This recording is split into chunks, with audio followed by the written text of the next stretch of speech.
Glory to God in the highest, and on earth peace, goodwill among men.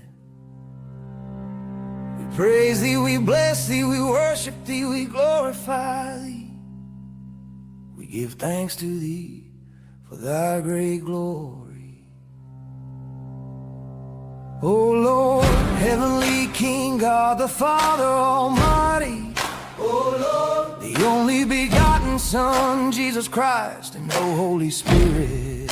O Lord God, Lamb of God, Son of the Father, that takest away the sin of the world, have mercy on us. Have mercy on us. Thou that takest away the sins of the world, receive our prayer. Receive our prayer. Thou that sittest at the right hand of the Father, have mercy on us. Have mercy on us. For thou only art holy, thou only art the Lord, O Jesus Christ, to the glory of God the Father. Amen.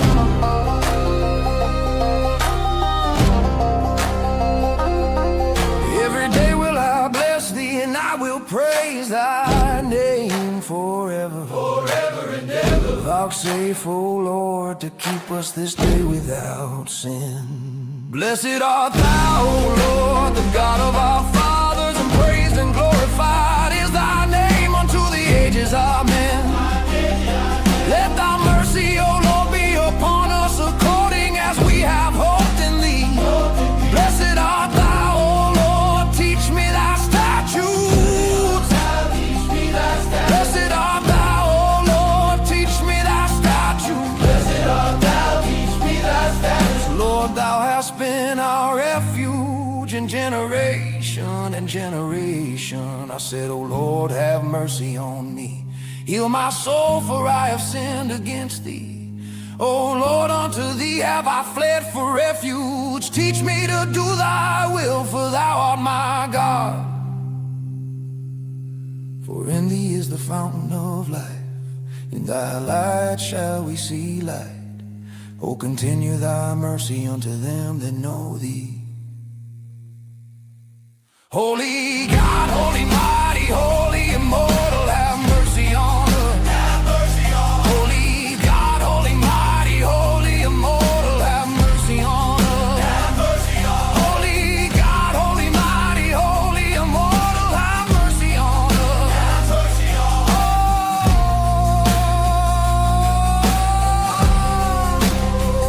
us. Glory to the Father, and to the Son, to the Holy Spirit, both now and ever, and unto the ages of ages. Amen. Oh, oh, oh, oh. Holy God, holy mighty, holy immortal, have mercy on us.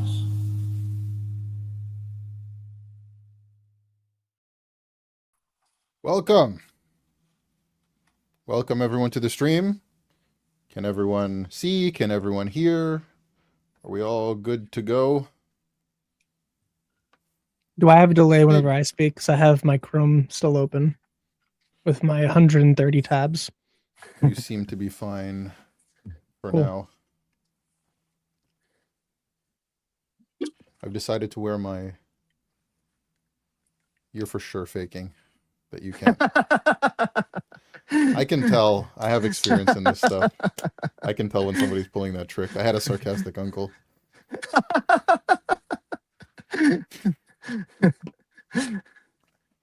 Yeah, good one though. 130 amateur.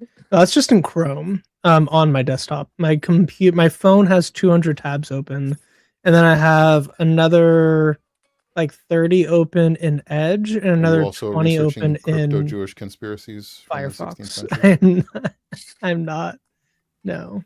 But depending on what I'm doing on my computer, I do have to like close specific browsers so my computer doesn't crash. The song is from Byzantine Rock, which you can find on here. Let me just put it in the chat.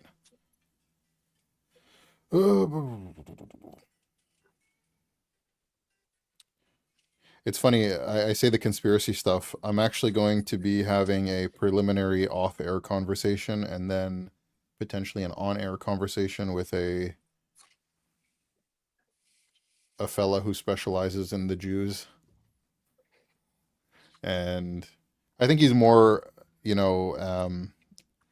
I don't think he's a bad faith actor, so I'm going to give it a shot having the discussion I was gonna say and Tobias seeing where Singer, it but then I goes. think that just eliminated it. But No, yeah, so no, somebody who specializes in the Jews, meaning that they're, into the Israel conspiracies, Jewish conspiracies, control of the world stuff, but less of fun. a, more focused on the people that are actually at fault, so to speak, that happen to be Jewish, if that makes sense.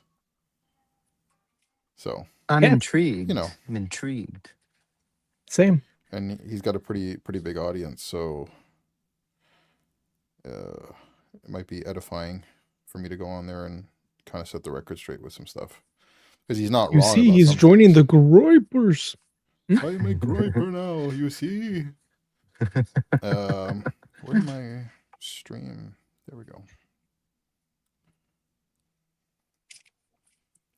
There we go. I'm gonna put it in the chat in one moment.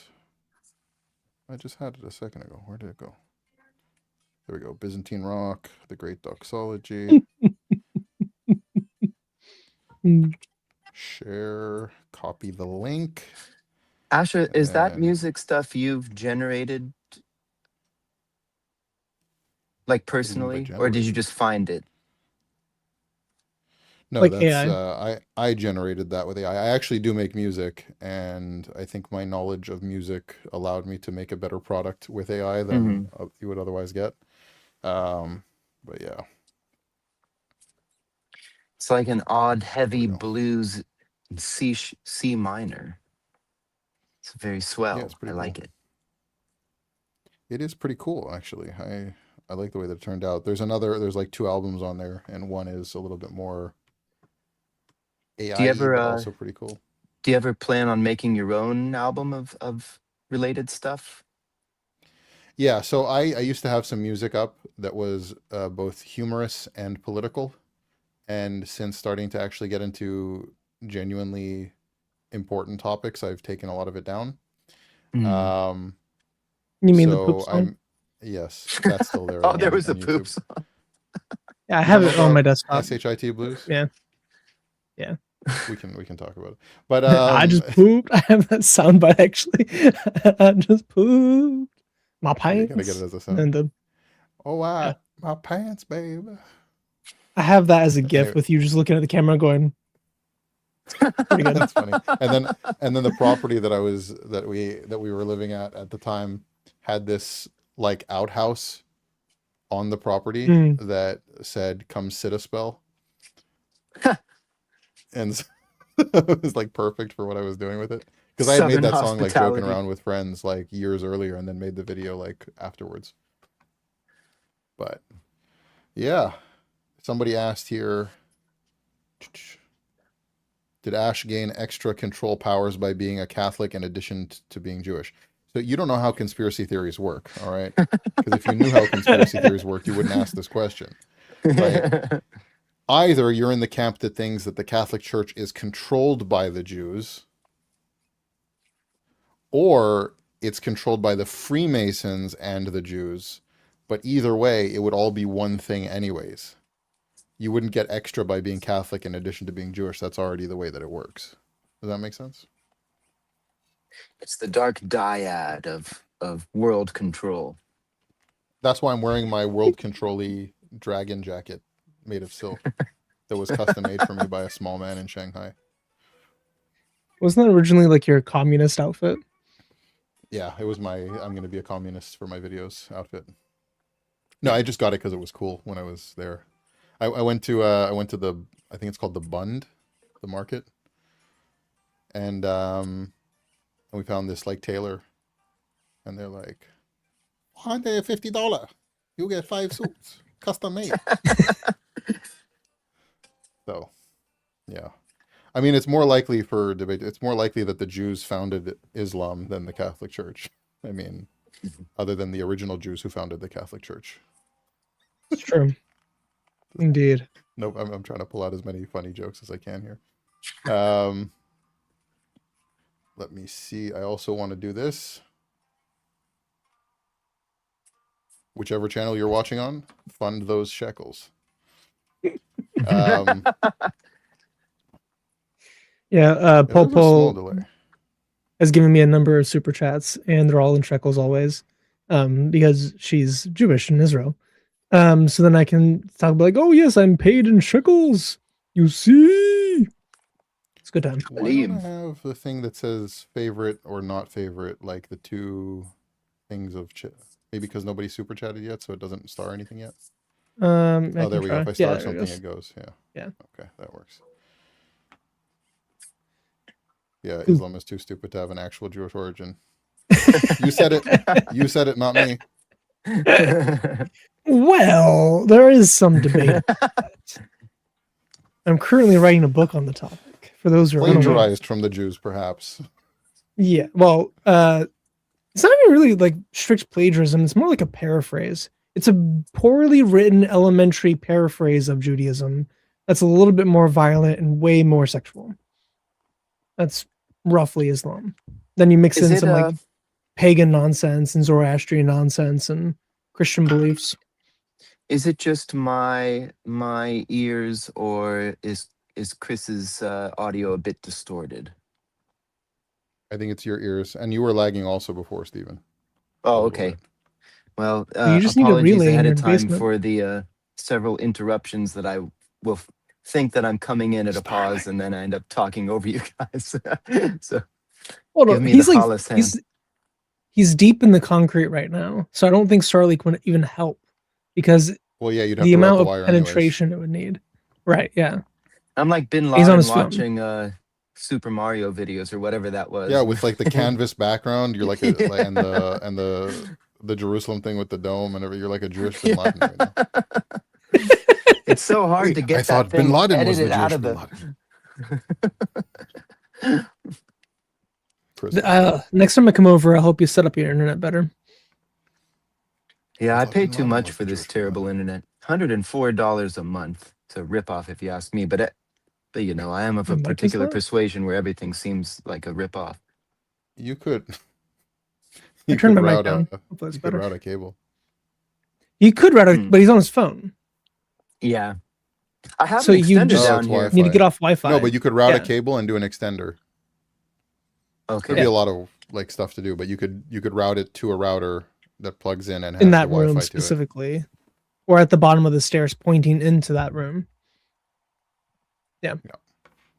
Anyways, why won't this do this properly? Anyways, what we're gonna do today is we're gonna review just a clip from the interview that Alex, what's his name? O'Connor. I want to say Alex the agnostic and just leave it at that. Alex O'Connor interviewed a rabbi, and asked him his opinions on Jesus. Now, there's some interesting things about this interview and this rabbi that we'll go over, but we also want to address the claims that he makes about Jesus and the early Jewish followers of Jesus and the reliability of claims of Christianity and so on, especially as relates to Judaism, which with this rabbi in particular is very funny. So Which rabbi we're going is to do it? that. Oh, I forgot his name already. Wolpe, David Wolpe. Oh, I used to know. I've heard about Not him. Wolbe, I used to Wolpe. watch some stuff. And he used to do debates a long time ago when you guys were kids. When I first Back in the day. when I first became observant, there was a thing called On Demand that I had just gotten to see. And so it was the coolest thing because back then, you know, TV was, if you missed it, you missed it. But then there was On Demand TV. And so you could call it back up. And I was He trying to debated watch all Christopher sorts Hitchens of. back in the day. Yeah, he did. And it was it was kind of a poor showing. Christopher Hitchens, you know, he relied more on charisma, I think, because his arguments were okay, a lot of times, but mostly he was just such a good speaker that he was good like that. But yeah, that's what I know him from, because I've seen all of Christopher Hitchens' debates.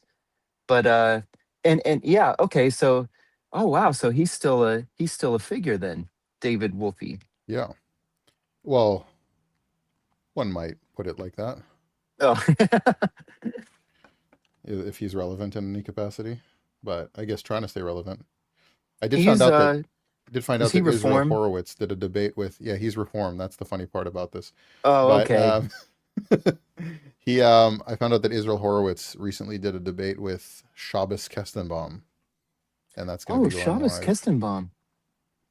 Yeah, Oh boy. I would love to debate Shabbos Kestenbaum. Humiliate him.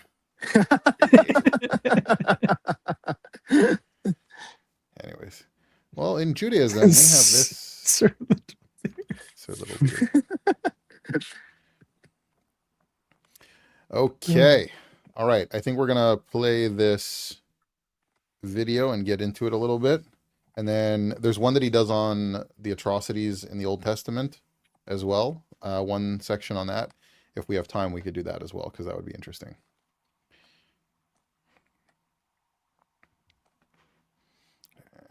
And add to stage.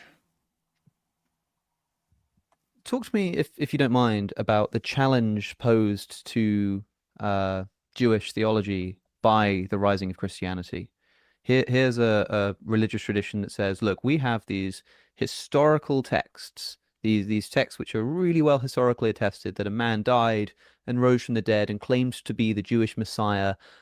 In the face of somebody who says this is a historically tested event, this, if what he was saying is true, then you should accept this man as your Lord and God. What do you say in the face of those ideas? So, I mean, this is, as you can imagine, this has been debated for thousands of years.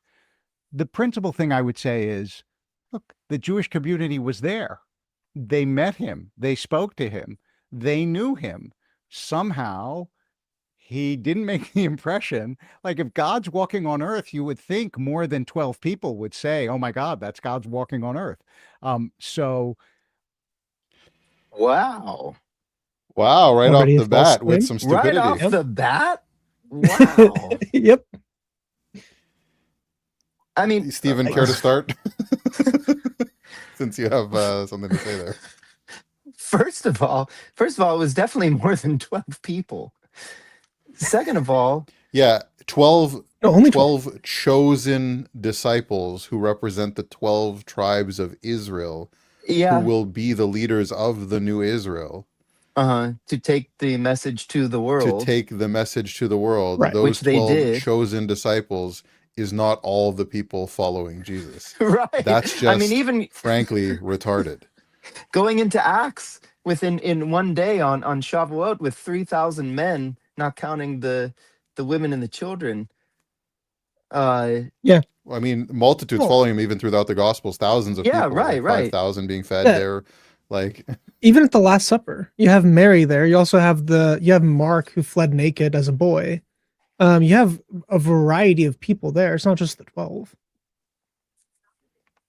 Wow, that's which is nonsense. okay, And man. then probably also the wife of Peter's there too. Maybe his mother-in-law. hope- But like, you have I at hope least it like gets better 15, than 20 this. people, if not hundreds. it's an insane thing to say as a Yeah. pretend intellectual that he is. Well, I didn't want to Incredibly I didn't want to cast any reform as Ash, you might know. I mean, So I'll say this. I met a Reformed gentleman this past Sunday. He's actually was invited by our priest. How they met, whole different story, but he was invited by our priest to come check out our church. And he came to hang out and see what our liturgy is like. And I spoke to him afterwards, and he was really nice, respectful, didn't have like any negative opinions towards Christianity, loves his Jewish background, loves Christians. Like, this is the first person from Reformed Judaism that I've ever encountered who wasn't more rabidly anti-Christian than Orthodox Jews are. mhm. generally speaking, the people that have the most bizarre and odd things to say about Christianity tends to come from like secular, unaffiliated, and Reformed Jews. Yeah. Well, and it's because Reformed Jews, and I get it. I 100% get it. They like the Jewish identity and community, but they kind of hijack that. Well, I wouldn't say hijack. What's the right word? They're not. I So mean, you could be the dangerous thing to me is the fact that they an have atheist, right? the cultural Jewish identity of chosen people, but Mhm. none of the theological or moral compass that goes along with it.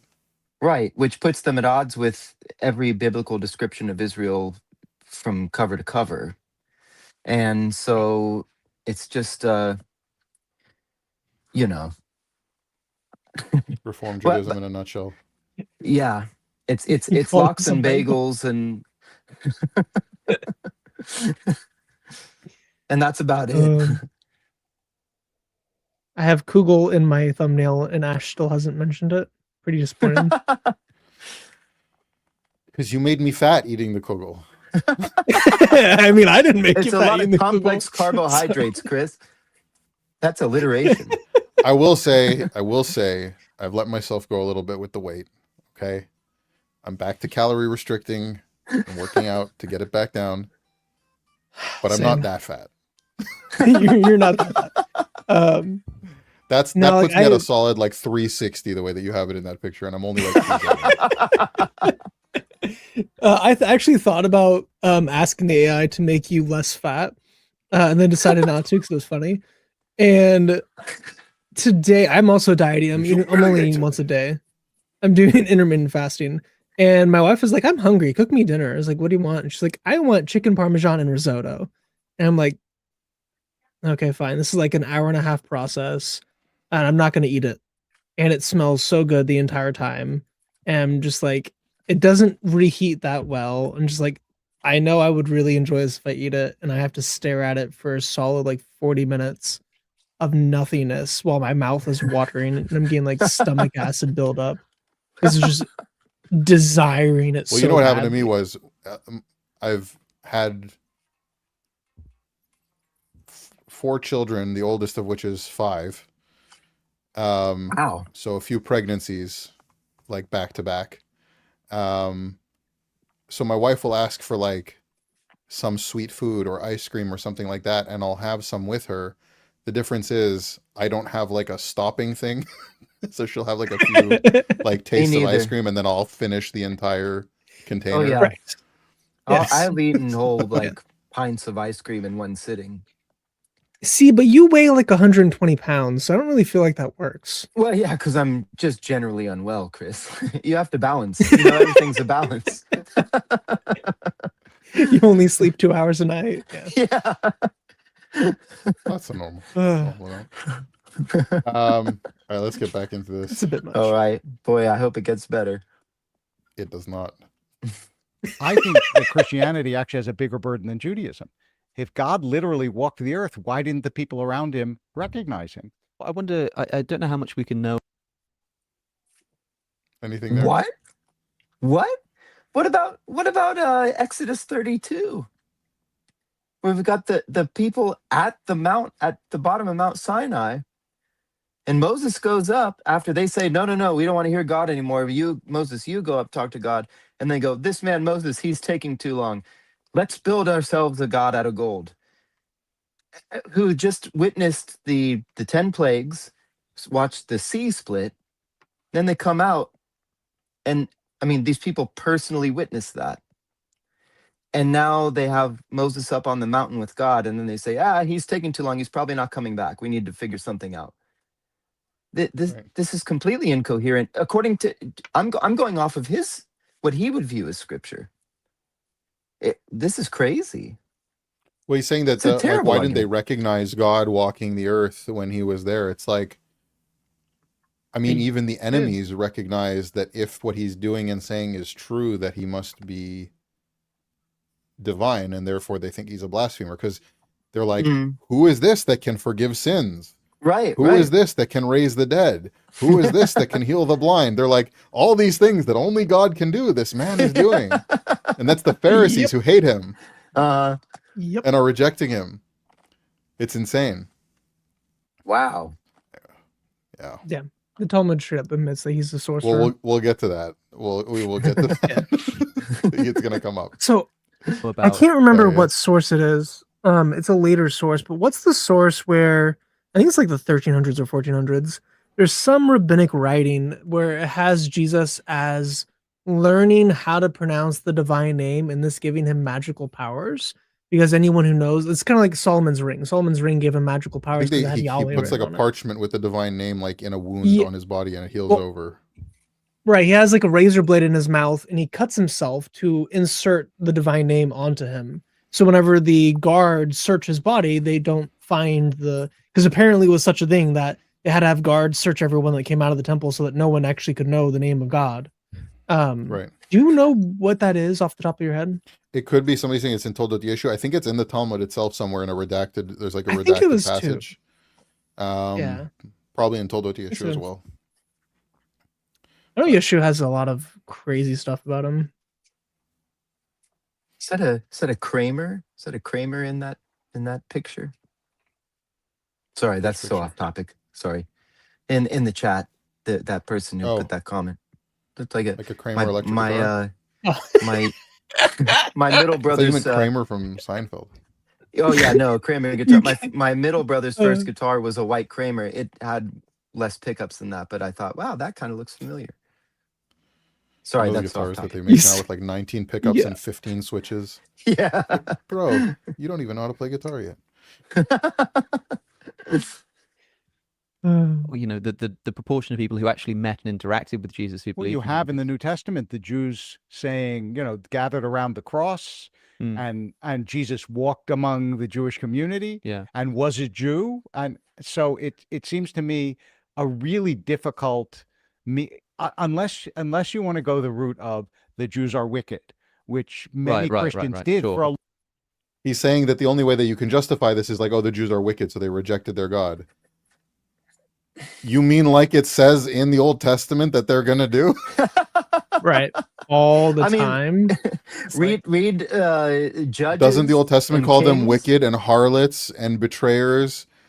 Like, Yeah. we'll get to some other terminology that he's gonna laugh about, but it's like it's explicitly Old Testament about God's relationship with Israel. One of the top comment on this video on Alex's channel is, listen, I think if the Jewish community was rescued from Egypt, we wouldn't immediately start worshiping a golden calf. Yeah, right. Like exactly. Like what do you mean? Like I even had, you know, all Yehudi these Yisrael miracles, that comes on. all this. Yeah. You know, Yehudi Yisrael that comes on my channel. So I spoke Right. to him, and we spoke offline once in just a phone call, and I asked him, if you read the Bible narrative, forget all the stuff you can arrive at if you have Bible with no kind of teacher to go through it with you, right? And you just come to all conclusions on your own, right? You could become a Gnostic, who knows what else, right? I'm like, who's the protagonist in the story? If you just read it, you don't have any tradition, you just read the story, who's the protagonist? Who's the good guy? Who's the main character? He's like, and he's like trying to beat around the bush. Eventually he goes, yeah, it's God. God's the protagonist, the only protagonist. Okay. Who's the bad guy? Well, there's the Egyptians, and I'm like, no, those are minor characters. If this was a literary work, the Egyptians are a minor character. The Babylonians are a minor character.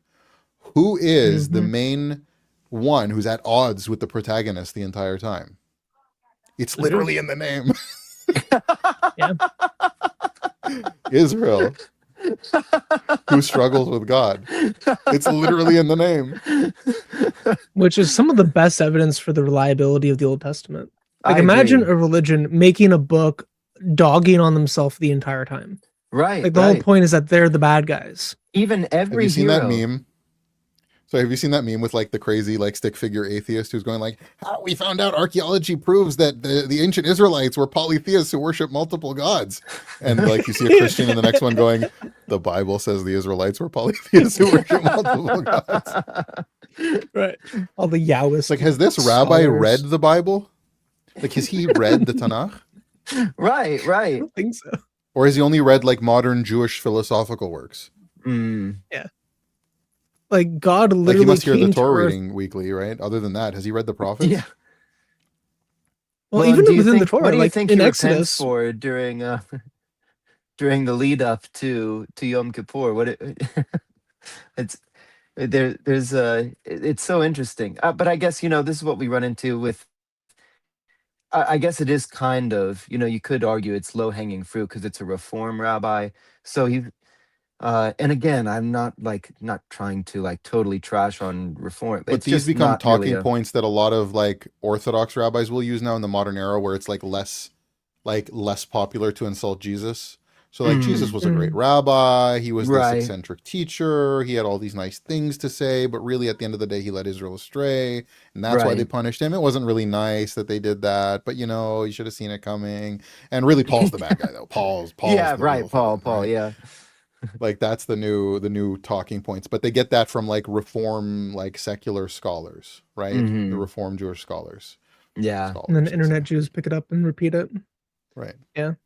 But even Like, this you have idea of like, oh, if God came to the earth, how could the Jews have rejected him? But in Exodus, he literally came to the earth repeatedly for 40 years. Hmm. And even before that, they saw his presence on the mountain of fire at Sinai. They experienced him. They heard his voice. And then They the pillar talked of to him. cloud and the pillar of fire. They, And yeah, and then at the tent of meeting, like God came down from the pillar of cloud to meet with Moses at the tent of meeting. All yeah. of that, and they still created the golden calf. And They then immediately even went astray. Moses' own sister and brother, when Miriam is saying, "Oh, you think you're so special? God talks to all of us." Like even Moses' own sister. So this idea that if God does all these things, people would just automatically recognize it, and here's the messianic age. That is not, there is no precedence for that at all, and it's bizarre to me that he's making this, like, he seems very confident in this opinion. It would be different if he was sitting there and it seemed like he was thinking out loud. But this is something that it seems like he's formulated and he's comfortable Well, he's with. like, I'm a Jewish scholar. I'm presenting Judaism to you, telling you what Judaism. Right. This is how Jews view Christianity. This is how the Right, Jewish world right. views it. It's like, what are you, nuts? Right. Like, even Orthodox Judaism doesn't view it that way.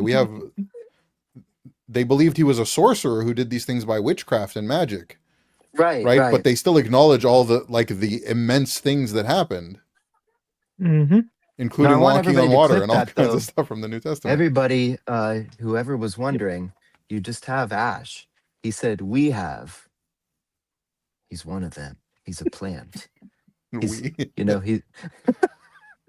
he's talking about Orthodox Judaism. He says, we have.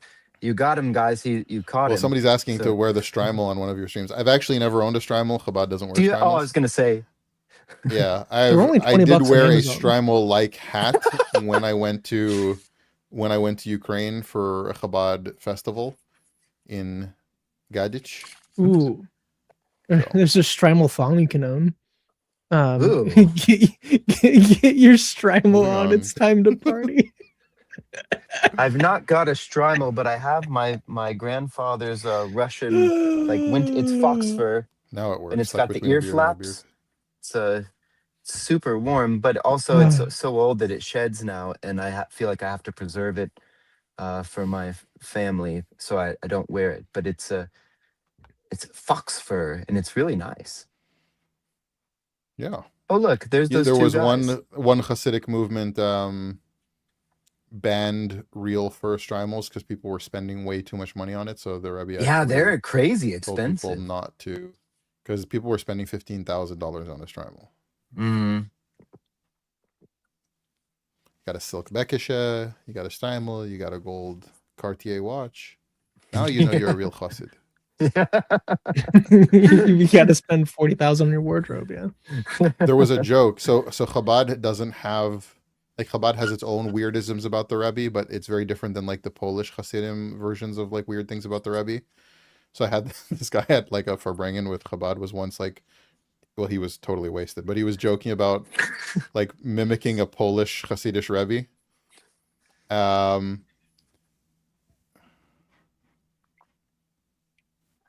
Mr. Meisels.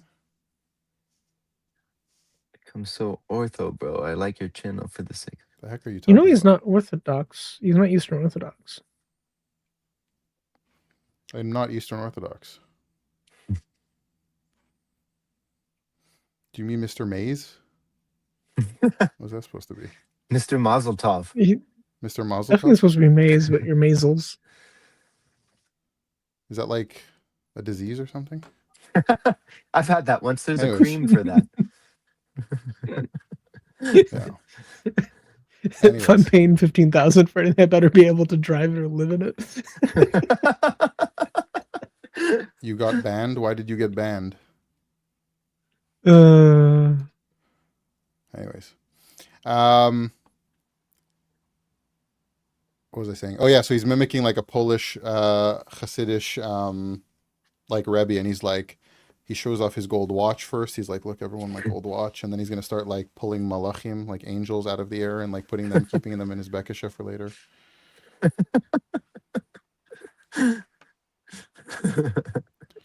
But your channel helped me go off the derech. Okay, off the derech means not religious anymore. Hmm. The way, yeah. Jewish speak. The Yeah, let's way. get back to this. No, we have a true way, which is Jesus Christ, by the way. There's a true derech. Derech. Yep. Long time, Yeah. precisely to explain this. To explain why difficulty. they wouldn't. I think that it's harder for Christians than it is for Jews to explain how this guy proved to be relatively ineffectual. That's what I think that Relatively ineffectual. Man, it's almost as if no one's ever heard of Christianity or, you know, This can't you know, be real. the world didn't become entirely Christian within like 200 years. That was that didn't relatively happen. ineffectual. Under persecution, it grew to be the largest religion.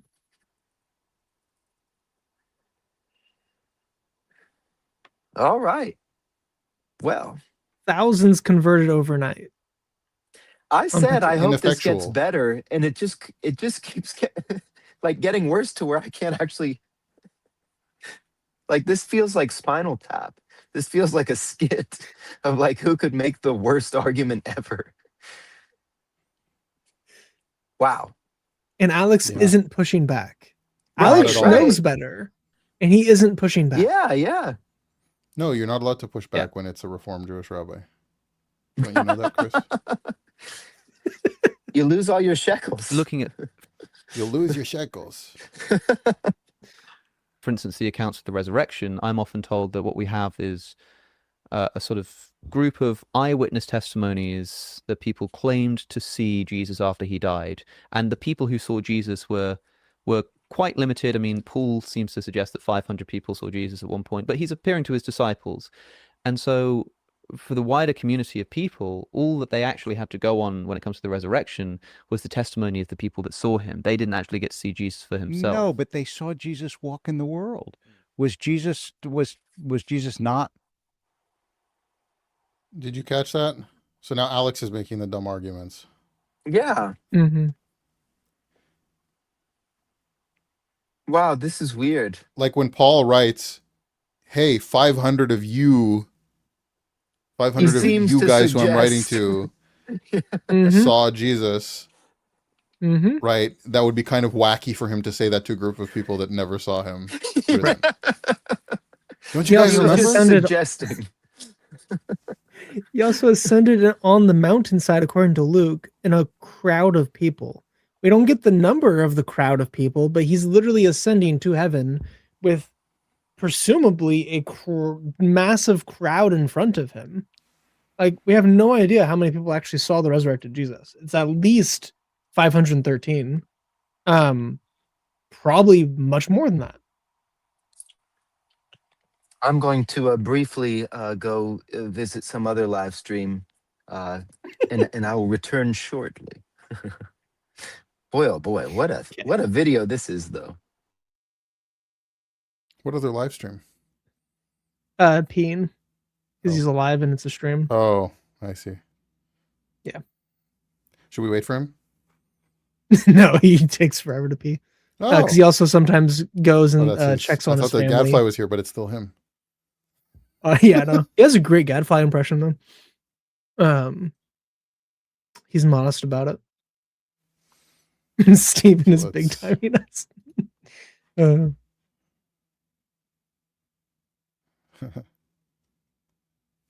Is Judaism contagious or something? Apparently not.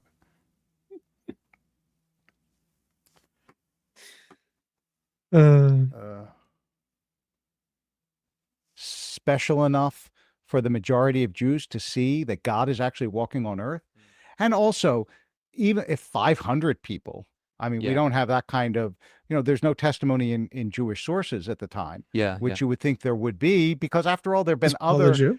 false messiahs in Jewish history. Forgive me for calling. Shlomo Abel, who said he's off the derech because of him, he says, no, Ashmaze, you are actually very cool, by the way. I mean, you genuinely studied so much for this, and you are always knowledgeable about this ancient stuff. Lots of respect for you, bro. Yeah. Well, if you start off by telling somebody that they're wrong or bad for something, and then you start talking like that, we can tell you're being rude and facetious. Although you're right, I do know a lot about this stuff. But he's saying that the fact that the Jewish people didn't accept him as the Messiah is the proof that he's not the Messiah. Mm-hmm. Which is just nonsense. Because the Jews did accept him as Messiah. That's what the church is. The church was almost entirely Gentile for years, and then well, not Gentiles, entirely Jewish for years, and then Gentiles eventually, overcame them just by sheer numbers. But all of the authors of the Bible are Jewish. Old Testament, New Testament. Is that not a testimony? This is going to be the last time I address this. My last video was satire. Were you too stupid to understand that? And so you're coming in trying to start a fight, create problems, distract the whole chat from the video, distract me from the video because you didn't understand satire? Like, I'm fine with people actually insulting me, actually calling me names. I've been okay with people threatening me too. But when you're trying to derail the entire stream because you didn't like my last video, come on, grow up.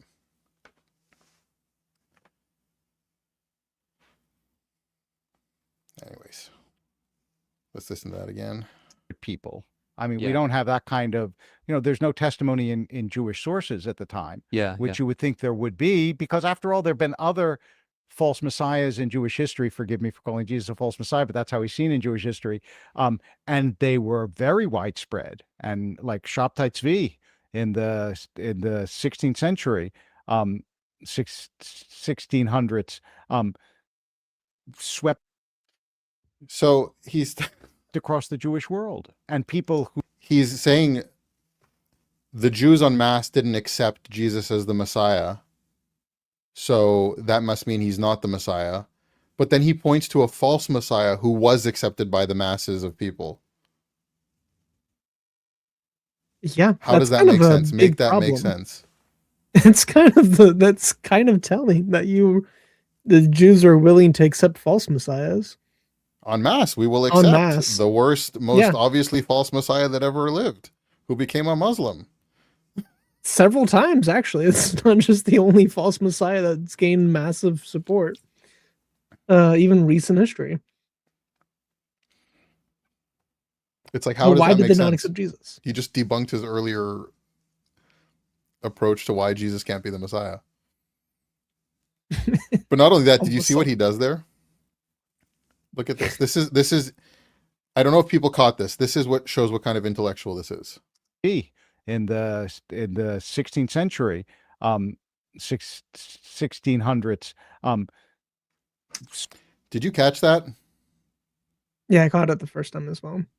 In 17th Shabtai century. Tzvi versus- was mid 17th century, so 1600s. So he says 16th Mhm. century first, which is fine. We all make mistakes, right? It's off the cuff. Right. You're in an interview. I don't expect him to get everything perfect, and he corrected himself.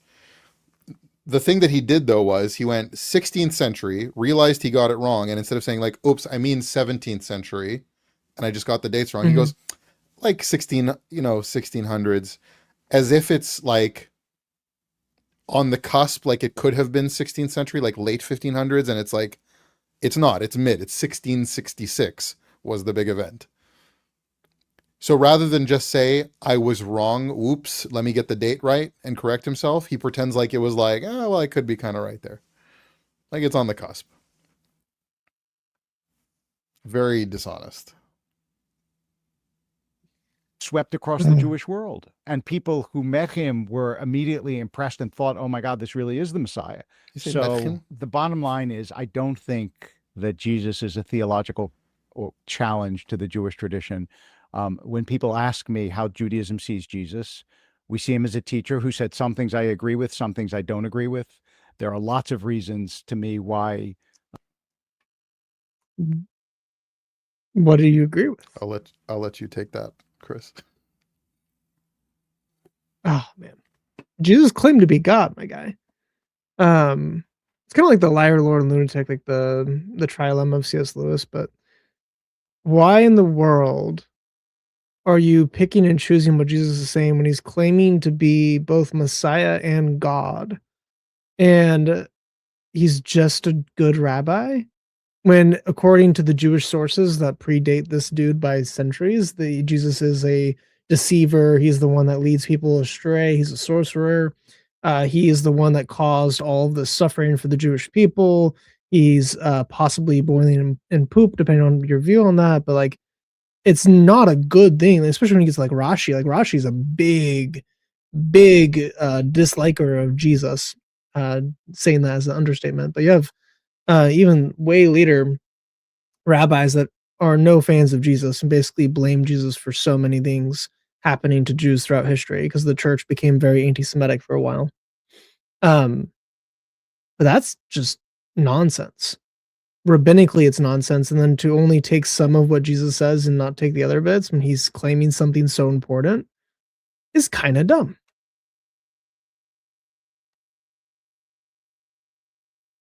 Yep.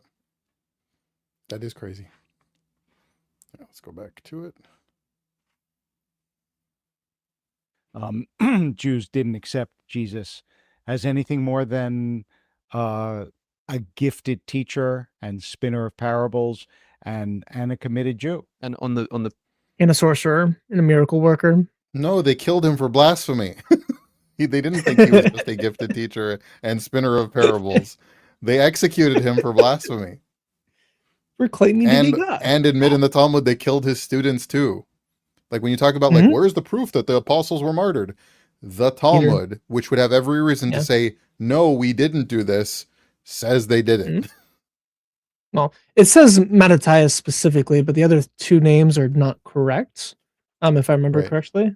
Well, because they're trying to use like rabbinic homiletic interpretation, so they have to make up a name that fits what they're trying to say about it.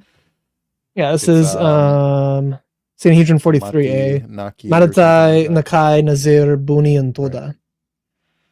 Yeah. And obviously only one of those is the true disciple, but still it's a true disciple of Jesus. And then all of the other ones that say, oh, well, why do these people have to die? And they give up mostly just Psalms, but they give all these Psalms and then one passage of Exodus of like, yeah, this person has to die for that reason, that person has to die for that reason, but they're specifically killing the disciples of Jesus, according to the Talmud. On the idea of things that are, morally, let's say that's the sort of historical case about who Jesus claimed to be, but also talking about his moral teaching. This interview makes me think that Alex O'Connor is a grifting liar about his stance on things and what he believes in or what he's willing to accept. And I got some parallels to draw from Gnosticism. Ah, you're back. Oh, hey. You actually jump scared me for a second. I thought you were Christian. He said that Jesus was not accepted by the masses, but then, well, there's plenty of false messiahs in Jewish history, like Shabtai Tzvi, swept, even a false messiah swept the Jewish masses up, and it's like, you just admitted that the Jews would accept a false messiah en masse. Isn't it's Gamliel, isn't it, that brings up in Acts when about there was this one person that led these, like, what does he say, 3,000 or something people out into the desert. And I mean, we had false messiahs even during the time of Jesus that A bunch were of them. Yeah. convicting to a lot of people. I mean, more than Mhm. just a few, and And the it's New it's Testament has actually, the Sanhedrin discuss it yeah, during yeah, Acts. Like Acts has like, oh well, there's been other false messiahs that whenever we killed them, their followers just dispersed. Why is this guy's right, followers right, not dispersing? They're actually becoming right. more belligerent about it. This is Y- weird. And they're not Yeah, he trained people, they're says, fishermen. What's if happening? it's from God, it'll then we'll learn our lesson. If it's not from God, it'll fizzle out like all the other ones did, Yep. and it didn't And fizzle then out. it didn't fizzle out. Yeah. Uh, I'm gonna go They do went my to the own live Gentiles. stream real Something quick. about enjoy. Yeah, it not only didn't fizzle out, it spread the knowledge of the God of Israel to the rest of the world. Per Rabbi Manuscript. Mm. Yeah. You say there are things that he said you didn't like. Yes. Especially given the fact that you say he's a committed Jew, Right. but here he is saying things that you don't like. What are some examples of the things that he did? Abandon your he didn't father like? and mother to follow me. I think that's not a principle that I would adhere to. Or when he curses a tree.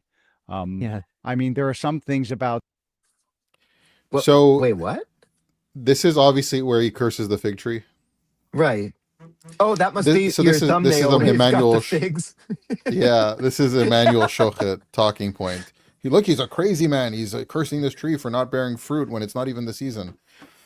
So, number one, he's missing the point. And you'll see him miss it again later on. Jesus is God. When Jesus says, if you will abandon your father and mother to follow me, it's the same thing the God of the Old Testament would say, because Jesus is the God of the Old Testament. Yep. It's not about breaking the commandments. It's about if your parents will stop you from following the God of Israel, you will leave your parents and follow me. It doesn't mean you're going to disrespect them, dishonor them. It's just that you're going to follow me because I'm I God. had to do That's that what with Jesus my is saying. dad. I had to do that with my own dad. Check this out, And- Chris. We're going to go back a sec. Especially given the fact that you say he's a committed Jew, Right. but here he is saying things that you don't like. What are some examples I of mean, the here things we that he go. did? That's Abandon the- your that he didn't father like? and mother to follow me. I think that's not a principle that I would adhere to. Or when he curses a tree. Yeah. I mean, there are some things about Jesus that I would explain as a Christian the way I explain depredations in the Hebrew Bible, which Well, is that's what this I- is He talks about leaving your mother and father to follow him and cursing the tree. Like, these are things that are bad teachings of Jesus. He missed the point that Jesus is the God of the Old Testament. You would leave your father and your mother to follow him, right? As God told Abraham, for example. And during the Yeah, Exodus, the exactly. Exodus is Lech literally them lecha. leaving the Egyptians and leaving family behind that were not willing to have their doorpost marked with the But- blood of the lamb. Like, But even with the Lech Lecha, you get up from your countrymen, your father, your mother, and I mean it's an explicit. I mean, and that's huge. I mean, it's a whole Torah portion. Lech Lecha, get up and go. So God tells so Abraham, what is leave the house of your father and come follow me. And Jesus Yep. says that to his disciples. in the Torah, And now there's the a fig verse tree- in Yeah, go ahead while I'm going to get some verses pulled up here. Deuteronomy 20:19 through 20 talks about how you're not to destroy trees whenever you're besieging a town. And it's like, good advice, because if you're going to go conquer a land, you want to inhabit it. Don't destroy the trees, especially fruit trees, because that's food. That's food. It's material. You can build houses with it. Don't use it for siege works. Don't destroy it. So I'm curious if he's using the prohibition, because Muslims do this too. That's actually where they get it from. If he's using this prohibition against destroying trees to say Jesus is a bad teacher because he's cursing a tree and destroying it, even though it's a different context entirely. because he clearly doesn't keep Torah like Right, but like an observant they Jew still have would, like and so the to appeal to uh that would be all to shit. a big mistake, you know. But Well, the I you rabbinic know, Chris, position I is think. the So hold on a second. lack of We're all structure. familiar with the passage in the New Testament where Jesus goes to the fig tree. He sees leaves from afar, and then he Mhm. goes to it. So the fact that it's out of season, but it's bearing leaves, it gives the appearance of the fact that it would have fruit. Right. So the Exactly. As tree if is it's being Christian. deceptive. It's saying, I have fruit, but it doesn't. Mhm. And then Correct. Jesus Correct. comes Right. and curses the tree for not bearing fruit for him. Right. Hmm. And then Right. immediately Jesus goes to the temple and casts out all the nasty people from the temple. This is Uh-huh. explicitly pointing to the Old Testament. Mhm. Yep. Micah 7. The pious are vanished from the land. None upright left among its people. Not a ripe fig I could desire, not a cluster to eat. This is God speaking through a prophet in the Old Testament. Uh, These people are retarded. Mm.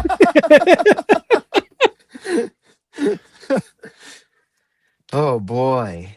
This is Uh, I Hosea am astounded that it 9:10. continues to get I worse. found Israel as pleasing as grapes in the wilderness. Your ancestors seemed to me like the first fig to ripen on a fig tree. But when they came to Baal Peor, they turned aside to shamefulness and became as detested as they had been loved. They Hmm. were the I mean the poop figs on the idol? tree, but now they're not. It Oy goes on, by the vey. way, through Jeremiah, through Isaiah, the language of the fig tree that doesn't bear fruit. This is a foreshadowing of Israel rebellious, denying their God.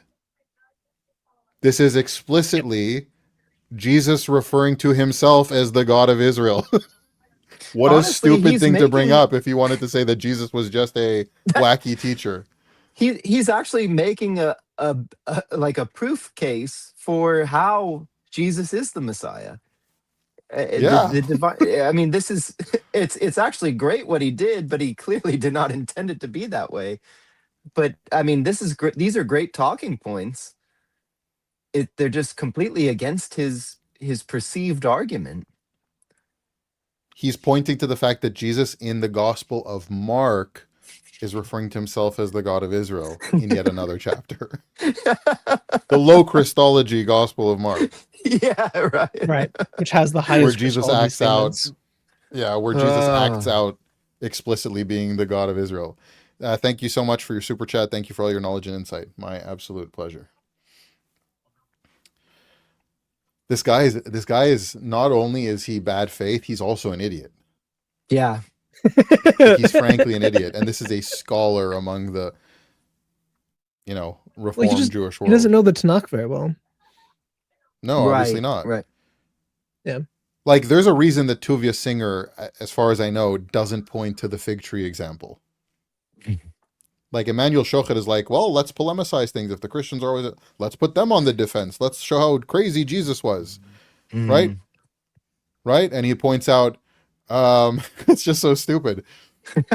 It says like a lamb led to the slaughter who didn't, say anything about it, right? Well, that's what Jesus Oh, did. He this didn't defend argument. himself, right? But he says, but then the one thing he was supposed to do, which was remain silent, he cries out on the cross, my God, why have you forsaken me? He didn't keep his Yeah. mouth shut. Yep. It's like it's fulfilling biblical prophecy. Ah. Literally quoting That's a Psalm 22. stupid talking point that even Tuvia Singer, in all his ridiculousness, wouldn't use. Hmm. He's literally quoting a prophecy about the crucifixion to Yeah. point to the crucifixion for his audience so they can But he start talked. replaying the psalm in their And head. sheep don't talk, Chris. Sheep don't talk. So there you go. Must not be him. He No, cried so out. Dennis says it's funny how since rabbinic Jews do not read the New Testament, it's impossible for them to not strawman. No, he's probably read the New Testament more than he's read the Tanakh I think so. Probably. You'd have to make as an these academic arguments. thing. Yeah, you would have to. Because You'd have you to have simply ignored the Tanakh. right. You can't make these arguments if you knew the Tanakh. This is he's just burying himself. Every every argument he's made so far is more against him than the previous one. And how much how much longer is this video? Does it get worse? 3 minutes. It gets worse. It does. Oh, okay. So, It gets worse. oh boy. We're only 4 minutes in. Oh my gosh. So there's Of still, the 7-minute video. Yeah. Wow. It's an hour and a half interview about. Well, I haven't even watched the rest of what he talks about Judaism. Wow. This is an ancient person, and he has ideas of his time, just like they did 1,000 years before. That's sort of what I was about to say, is that, like, you know, you can point to the character of Jesus and say that, you know, the fig tree didn't have any figs, and so he cursed it and it died. That's very strange and seemingly out of accord with the character of Jesus, or certain things that he says. You know, you'll be forgiven for. What? He's unaware too. The Jesus that overturned tables and made a whip? Mm-hmm. But he Called curses Pharisees a root tree. of That's vipers. People very out of the temple, strange. threw over tables. That's very this is out of strange that he character. would curse a tree. And remember, this is the God of the Old Testament who also called Israel a bunch of whores and harlots, and brought plagues on people and wiped out his own people by the hands of their enemies. Like, how is this out of the character of the God of Israel? He literally Wow. pointed a sword at David for a census and threatened to destroy everything. Like, Let's I think we would all be comfortable in saying any Jew who's watching, this is not your guy. This is a Rabbi Shmuley with decorum. You don't want to be associated with these arguments. These are not good. There's plenty of arguments that I can understand from a Jewish perspective. None of these are those. And this is frankly very disappointing to see from somebody who's supposedly as educated on this topic as Alex. Yeah. And again, like I mentioned, like 20 years ago, I was watching this guy. So it's not like he's, just some grandpa they dug up and, like Sheikh Uthman when he went to debate the 20 Bible students and professors. This guy should know what he's talking about. And he seems to have absolutely no clue. So yeah, advice for any non-believing in Yeshua Jews: don't listen to this guy. He has no clue what he's talking about, and he will lead you astray. Wow. Yeah, if you're a Jewish person listening to these arguments, this is very bad. Yeah. It's very, very bad.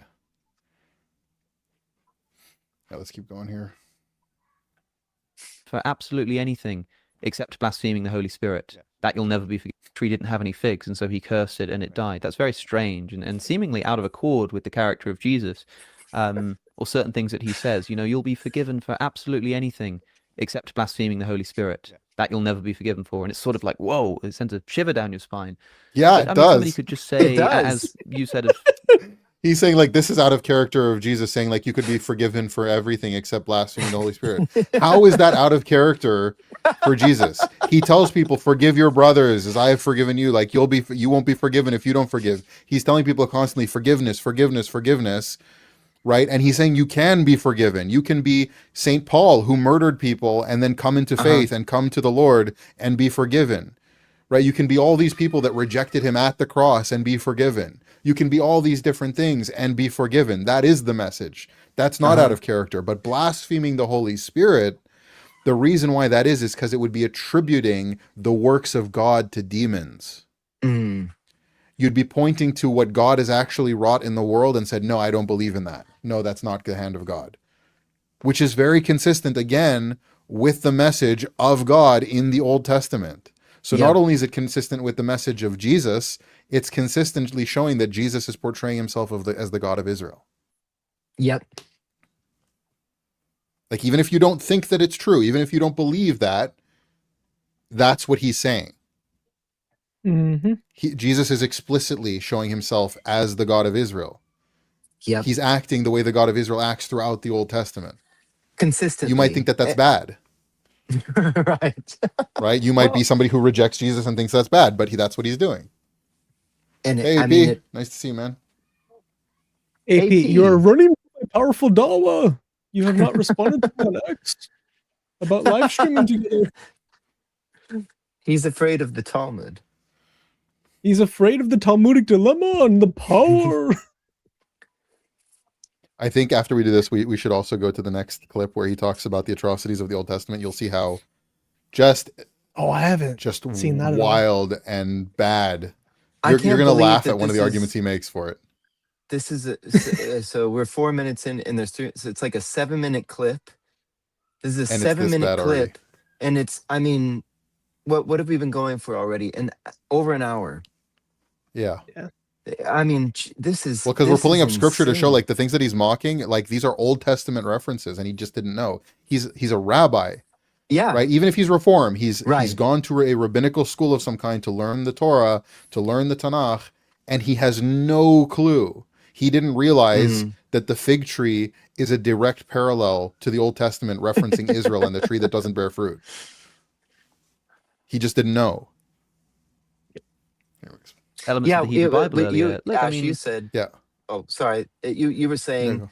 that he seems to know the New Testament better than the Tanakh, which is Yeah, probably is- academically has studied it quite a bit, so he can make polemical arguments, so he can say what he doesn't Exactly. like about it, right? right. There's a lot of them that do that, but they never actually look into the fact that there's what is it, 1,500 direct references or something like that to Old Yeah, Testament oh, yeah. prophecy, Yeah. or is it Mhm. even more than that? I think it's more than that. There's over 300 fulfilled ones. So Junior seems like 115 IQ having guy compared to this. Yeah. Please don't tell me he pulls out a banana and a monkey. I mean, I guess that would Look, probably the be Jews like at the time, they ate mangoes and bananas. Where are the cucumbers and the onions like we had Jesus in said the Egypt? mustard seed is the smallest seed. I mean, obviously he was wrong.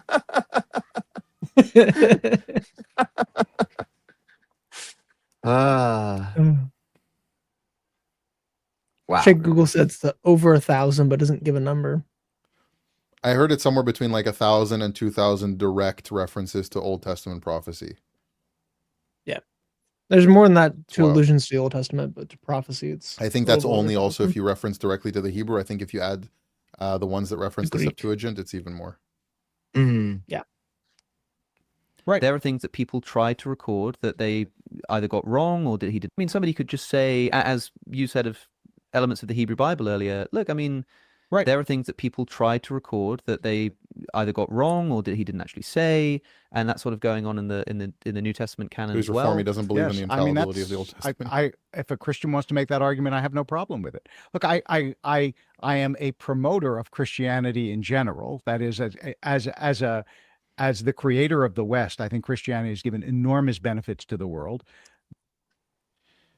What? It's explicitly forbidden in Judaism to be a supporter and promoter of Christianity, Yeah, it's avodah zarah. It's which means either you're a liar and you're not a promoter of Christianity, or you're not observing anything Jewish. mhm. You can't promote Christianity if you theologically align with Judaism. right. You can't. It doesn't work. Cultural You can Christian tolerate Jew. Yeah, Christianity if you cultural follow the Christian Ramah. Jew.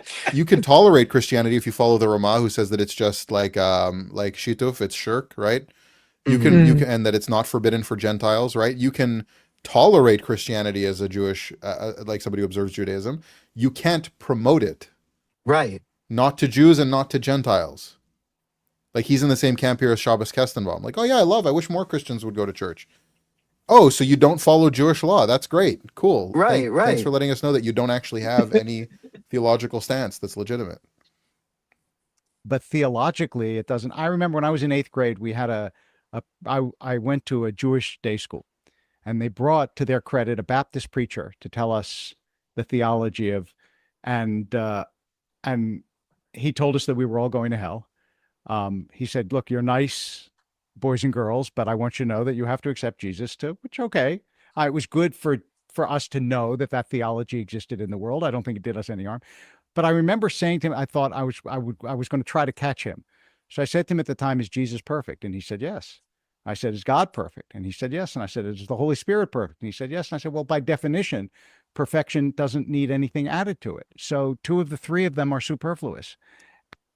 This is what I said. You're going to see it again. The mistake he makes, the category error. He doesn't understand or refuses to understand that the view of Christianity is that Jesus is God. Yahweh. That Right. Yahweh is Father, Son, and Holy Spirit. Yep. This is not a superfluous, extra perfect being in addition to the other being. Right. Oh boy. God is perfect so because he is the Trinity. This is like Yeah. Dawa level stuff. It's I don't like- even think it's as strong as Dawa. This rabbi has weak Dawa. He doesn't have the hikmah. Oh, there has He's to like be the an new unmoved wave Dawa mover. that's coming around. There has to be one unmoved mover, but why is the Father the unmoved mover and the Son the unmoved mover and the Holy Spirit the unmoved mover? That's redundant. It's like, well, they're Oh, the boy. same entity. Like, it's the Father willing, the Son doing it, and the power of the Holy Spirit. Like, they're collectively the unmoved mover. It's just It's one God. it's one God. Yes. You're gonna love it when he gets to the atrocities in the Old Testament. I'm just telling you, it's gonna be Oh great. boy. And I You still didn't send that find, to me like, earlier, so I I- haven't seen that at all. I'm pretty excited. I didn't. Yeah, because Yeah. I watched it afterwards, and I haven't had a chance to like go through it and like send it to you. But it's gonna be fun. Oh, I'm understand excited. that the contradiction is built into Christian theology. But for someone looking from the outside, Just say it like that's what Christians believe, and then say the contradiction is built in. The contradiction that you just made up. Oh boy. Yeah, he either thinks that they're parts or separate things. Like he Mhm. doesn't get Mhm. that he doesn't get that. Partialism versus Trinity. Yeah, he doesn't get that in Christianity, Jesus is the God of the Old Testament. It's not Mhm. Jesus and then God and then the Holy Spirit. They're Yahweh. it makes much more sense to have one unitary God than to have a Trinity. And so No, it I doesn't. don't have a problem thinking of Jesus as just a person. It fits with my What did he say? I theology didn't and even it fits catch with that. theology. But for someone looking from the outside, it makes much more sense to have one unitary God than to have a Trinity. And so I don't have a problem thinking of Jesus as just a person. It fits with my theology and it fits also with my philosophical approach to religion. So Judaism has a lot in common with Islam in that sense, in that yes, respect, very much in its so. treatment of the figure of Jesus and the message of He said it. Christianity. I mean, He said it, I not me. think Islam will sees Jesus as a prophet and sees the Gospels as containing important information, just that they've been corrupted. Whereas Judaism would say, yeah, he's sort Man, of someone should write a book on religiously irrelevant. Judaism and Exactly Islam right, being exactly. related. Yeah, Judaism doesn't say that Jesus is just religiously irrelevant. Like that's not true, Alex. Mhm. Like that's not what Judaism says. This is wild. It Let me really get the other is. video pulled up.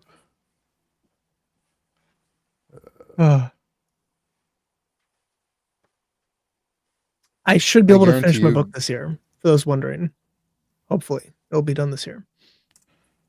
I guarantee you, for like anyone who's not even a Christian addressing this, but somebody Jewish watching their interview together would be like ripping their almost no hairs out. There's plenty down here, Ash. There's plenty down here we could. Where is this clip? Atrocities in the Old Testament. You're gonna love this.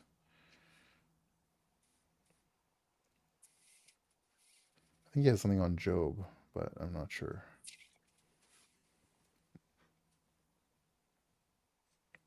Okay. He doesn't even try to defend like the theological.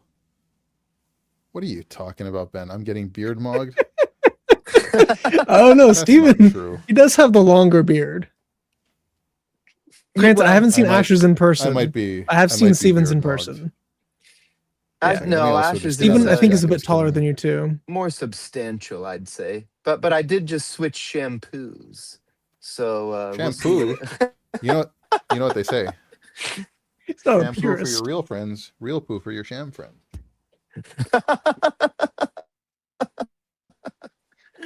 Speaking of it, Oh, wait, he doesn't have his camera up. Speaking of What was Gadfly, his thing? Oh I was so boy, laughing now the easily. party's. Oh no, where'd he go? I'm gonna bring him back up whenever he is his camera turned on. I guess I'll go ahead and pull him up. I was getting tired of the jacket. There he is. You There missed we some go. wild stuff, man. Oh. The Hey, is he clapping knees faking are like from me? Monday's stream.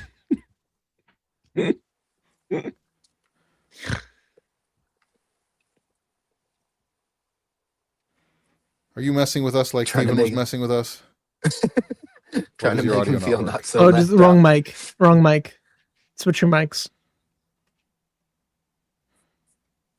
No, he has like 3 mic inputs and just doesn't go to the right one. There he goes. There we go. Blah blah blee blee blue blue. That's Hebrew. That's Hebrew, Ash. You'd know if you weren't such a I wasn't a fake Jew. gentilizing Catholic. You'd remember. You I that. had were a a- real Jew. I had another one telling me today. I went and I searched Ash Mays and I looked and he hasn't been to any yeshiva or Jewish community. He's a liar.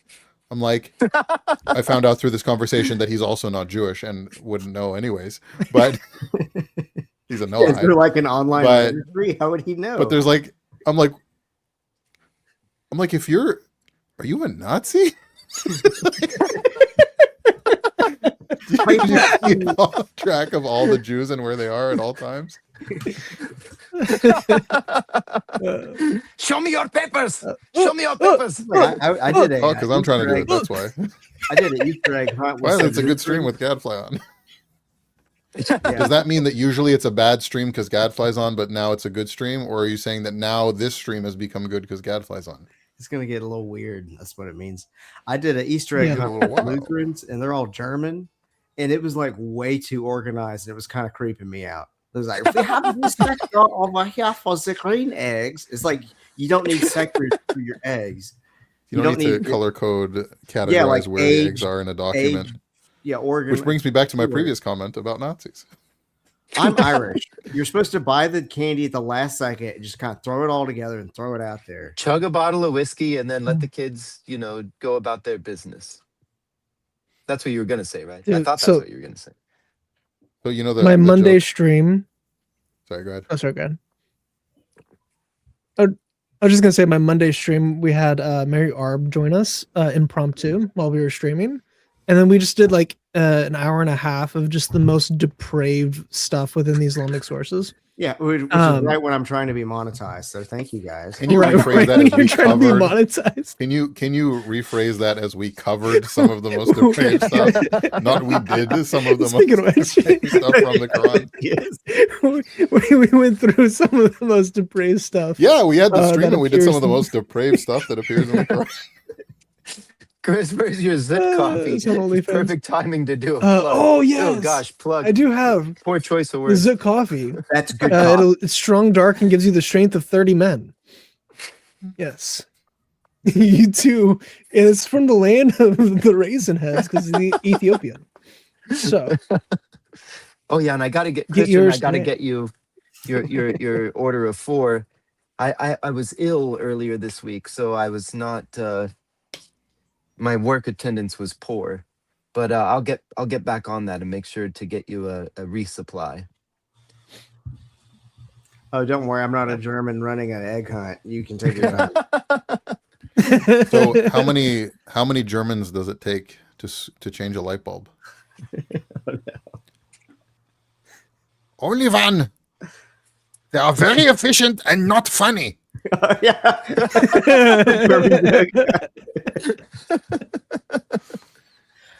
Yeah. Anyway, so Gadfly, we covered the one where they were talking. The Reform rabbi was telling Alex O'Connor about his views on Jesus, and he said stuff like, "Yeah, that why wasn't he? He was basically irrelevant. Like he only had 12 disciples, and Did y'all talk You know- about righteous remnant being a major theme throughout the entire Bible? kind of not directly, but the fact that the Okay. Jews would reject their Messiah is explicitly Old Testament. But also, he was then pointing. He's like, yeah, I mean, there was tons of false messiahs, and then he brings up Shabtai Tzvi, who was accepted by like 65% of the Jewish world. Yeah, talk about stepping on a rake. And then did you Yeah. talk about how over and over Oh, that's the whole- Gentiles being integrated into the kingdom? And it's Yeah. like, but then him and Alex O'Connor, of all people who's supposedly educated, goes like, yeah, and all this behavior out of character of Jesus, like about the fig tree. But first the rabbi goes, yeah, there's things I don't agree with about Jesus, like, follow me and not your parents, like leave your mother and father, like it's like that's what God told Abraham to do, and Jesus is God. Yeah. How is that out of character if Jesus is claiming to be God? Right? And the fig tree example, like, oh, he did this crazy thing. He yelled at a fig tree and like angry at the fig tree for not bearing fruit. So we pulled up Micah 7 and Hosea 9 talking about Israel as the fig tree that's not bearing fruit. And then Jesus goes into the temple and casts out all the people who are fake Jews, essentially. Yeah, which is totally related to what he just did with the fig tree. Yes. It's like he's doing. I think they call it the Mark sandwich. It's like the before and after, and then the fig tree in the middle of the lesson being addressed on both ends. And the guy's just like, he's so mean to kill a tree like that. It's like, do you not get the point at all? Right. Yep. He's saying you need to bear fruit. He didn't really care about this tree. Right. This is like it was in spring anyway, and the figs don't fruit yet. They fruit in the summer. This one here. And Christianity contradicts Judaism. According to Judaism, Jesus is not the Messiah. I don't believe in Christianity, therefore I don't believe Jesus is the Messiah. What is wrong with you? Think, use your brain. Use your brain. No, we're saying that Jews do believe that Jesus is the Messiah. What? Come on, man. That takes Anyways, this thinking. Is the addressing atrocities in the Old Testament. Alex O'Connor asking the Reform rabbi. Oh boy. Oh boy. I'm excited.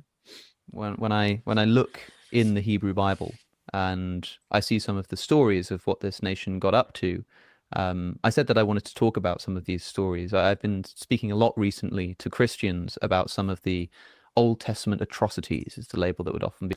I've been preaching to Christians, even though I don't have any standard of what morality ought to be anyways. Be put on them. And for them, it's easy enough for them to sort of say, well, Jesus is kind of a part two, and it sort of undoes it, and we have a very special relationship with these stories. But that's not what Christians say.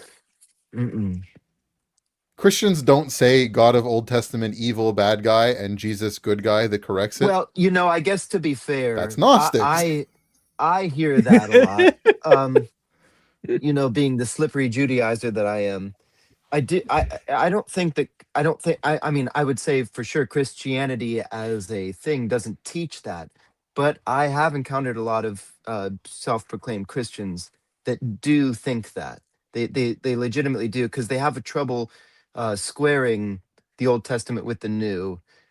Just I would say, because of it's like a fluency issue. But I do hear that a lot. So I think he's probably telling the truth there. It's just, but from an actual, like, from Christianity's perspective, that's not Christianity's position. But a lot of Christians do say that, unfortunately. It's actually a formal heresy called Macronism. No, Marcionism? Or am I whatever. Marcionium. I think Macronism sounds like an Italian bakery in Brooklyn. Gadfly just got swatted off the live. There he is. He's been swatted. Can you hear me? Anyways, Alex should know that this is not how, like, after the 15th or 16th conversation he's had with Christians that he's said himself, he just had a lot of these conversations. Why does he think that this is the Christian answer? Like, oh, Old Testament is kind of bad and Jesus fixes it. Like, that's not what Christians say at all. We accept that there's the problem of evil and we address it correctly with Jesus being the God of the Old Testament, with no division and no mistaking the identity there. I think you'll have to answer differently, which is why I'm interested to ask you about these things. So, God has this chosen people and he promises them a land, and that land is occupied. Already there are people living there. And so God sends his people to occupy this land. And when the people refuse to give it to them, they end up getting slaughtered. Men, women, children. I'm talking about the Canaanites, of course. You have these stories of the Amalekites. You have the stories of the Midianites, and Moses or his successors and their armies are commanded to march up to this land and told in no uncertain terms to kill men, women, children, animals. In Samuel, we have the story of this instruction to slaughter animals, and You notice he's very British about this. Goes on the long tangent to like really playing it up before he gets to the point. when It's they kind of keep nice. the king and some of the animals alive, God says to Samuel, "I regret that I ever made Saul king because he didn't follow my instructions." It's like and he gets punished for not killing all of the animals. Now, this idea of a sort of chosen people with a special duty that people can sort of come along and say, "Yeah, I like what you're doing. I want to get on board." That seems pretty fine. But this idea that I'm reading in this text, there's a chosen people with their promised land, and if you're not okay with that, then you're going to get killed. That seems a little bit more. Yeah. I have a huge problem with this because he's doing, the typical far be it from me to use kind of watered down words now but like he's being a Nazi. This chosen people thing, God did the same thing to Israel when they acted the same way as Right. the people that they overthrew. So chosen doesn't mean what he's kind of painting the picture.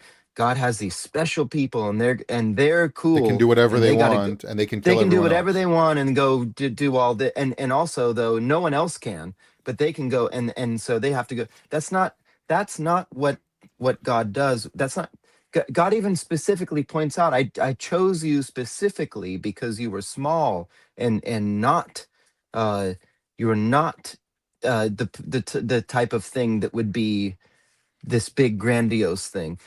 Chosen is not, they're chosen for a task. They're not chosen because they get free reign to do whatever they want. But that's how he's presenting it.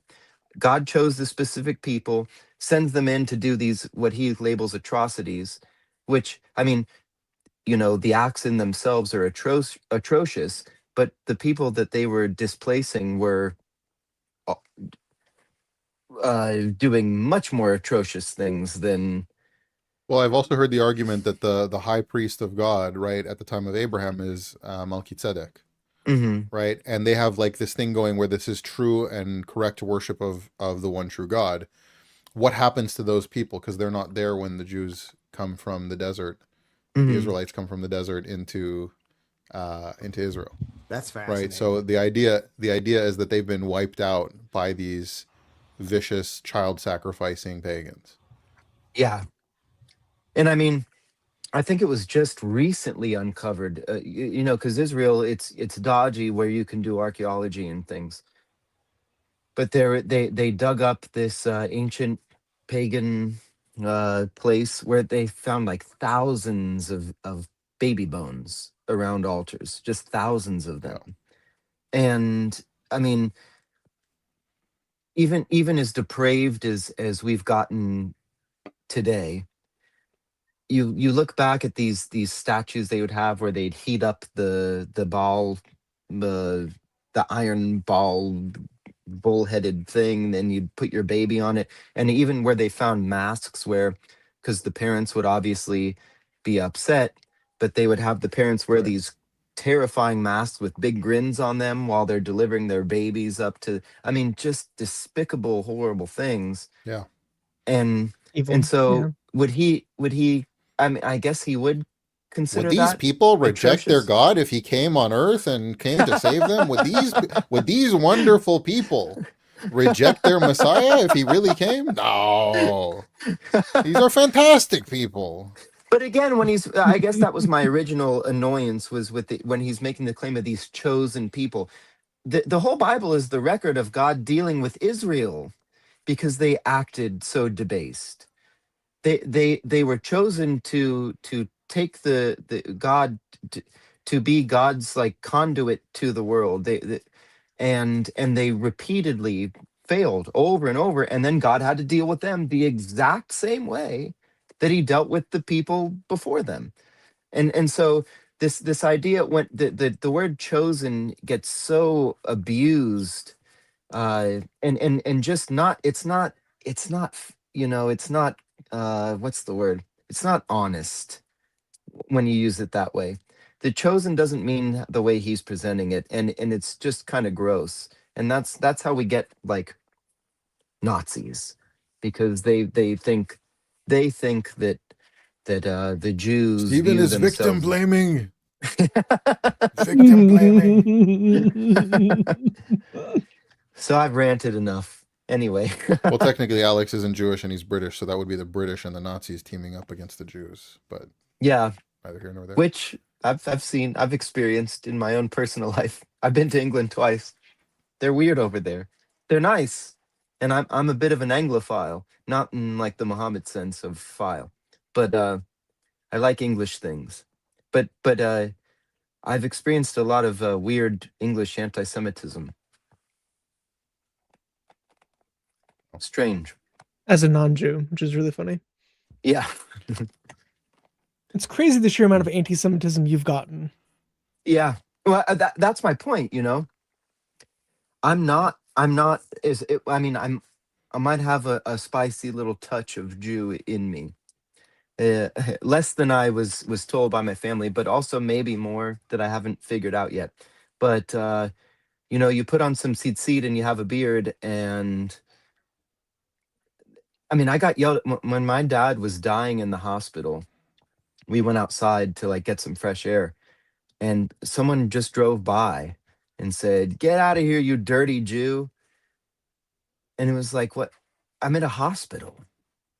Like, Wait what's, a second. and again, you know, they could just be, you know, troublemakers that they don't actually think that or whatever. But I mean, there was enough. Did you turn to him and say, slippery Judaizer? Yeah. Watch your mouth, sir. So I've talked long enough. I'm gonna go attend to this other live stream. It's really important. Wait, where's Christian Gadfly's bookcases now subbing in for him? Usually I Yeah, rely he on had a him to take. rebellious to- 2-year-old to deal with. Yeah, Oh, okay. had a baby. Well, I'll be back, friends. I'll be back. Speaking of which, I muted Christian Gadfly manually. So if he Okay. tries to talk whenever he gets back, it's because I muted him. Let's do this. The Bible contains history. History was brutal. Canaanites, Amalekites, Philistines, etc. were even more brutal. It's fallen world. Get over it. So if you're pointing to this, the fact that God had justification for why he sent the Israelites to do what they did, that's one thing. But I wouldn't only point to the fact like, hey, history was brutal, because these are divine injunctions. We can't just say, hey, Right. the Israelites did this, because we're not justifying the Israelites here. We're justifying God when we try to do God's this. command for the Israelites. Yeah. You can't say that God has moral relativism to the time. Right. That's not God. His morality can't change. Otherwise, you have like a Greek God, and the Greek gods are impossible in reality. At least they make no logical sense the more you study it.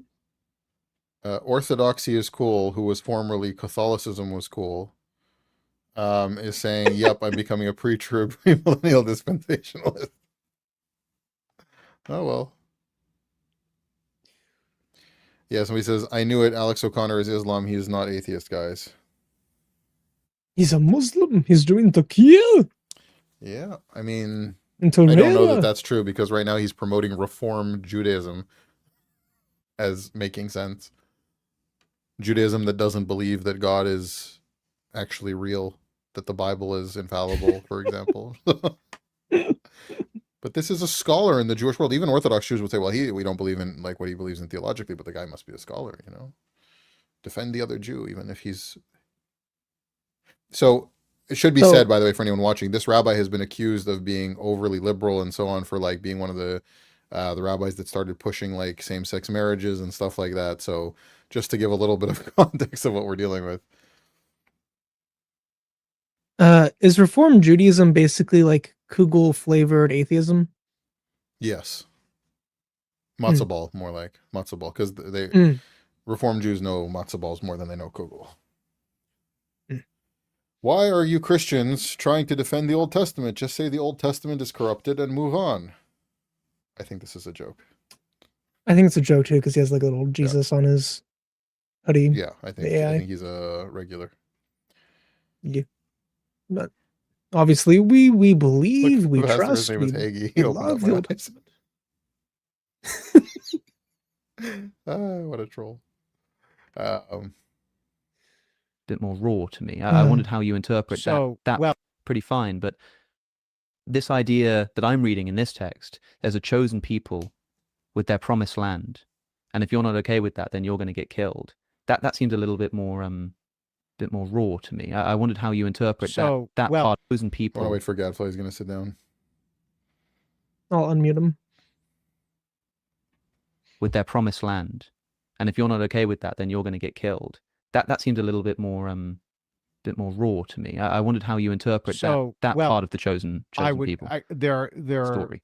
There are multiple really interesting and important questions here. One is, let's start first with the difference between Christianity and Judaism. Sure. The reason that Christianity is not, the New Testament does not have stories like that is precisely because it was born in the Roman Empire. So Wait.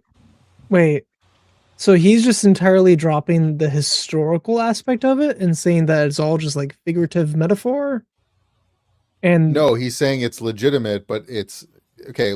Keep going here because he's going to explain a little bit further. does not have stories like that is precisely because it was born in the Roman Empire.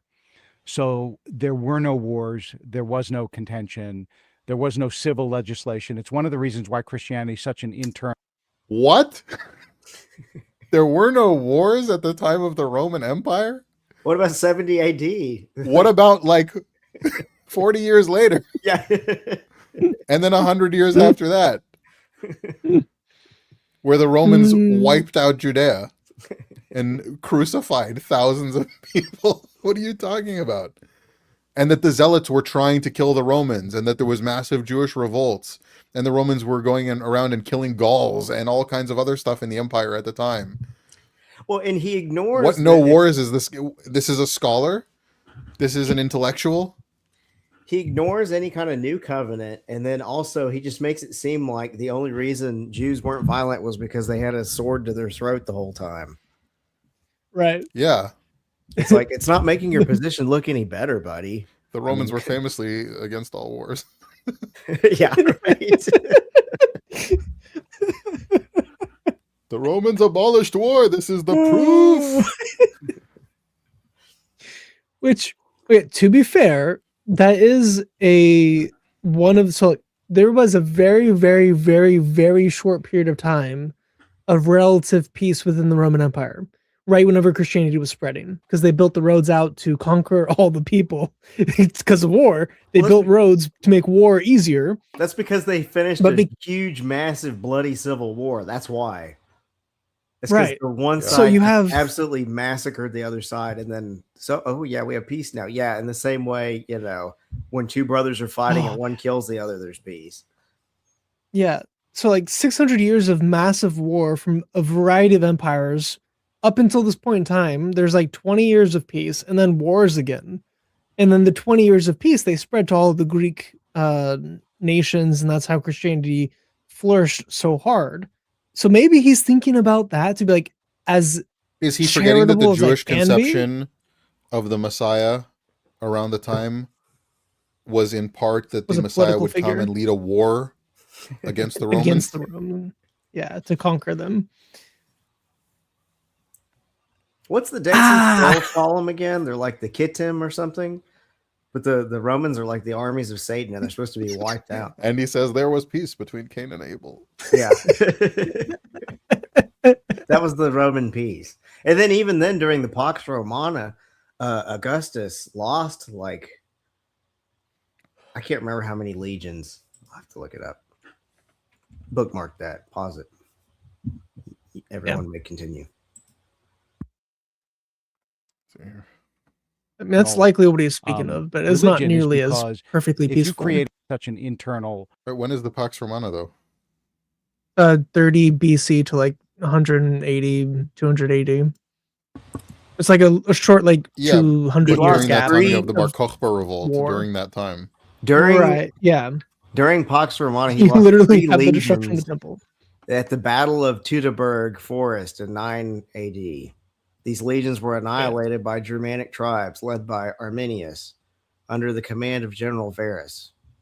There you go. That's your Pax Romana. During the early Pax Romana, 3 legions are wiped out. Yeah. It's relative peace only because of how violent the Roman Empire history was. So like relative peace for them is like massive war to us today.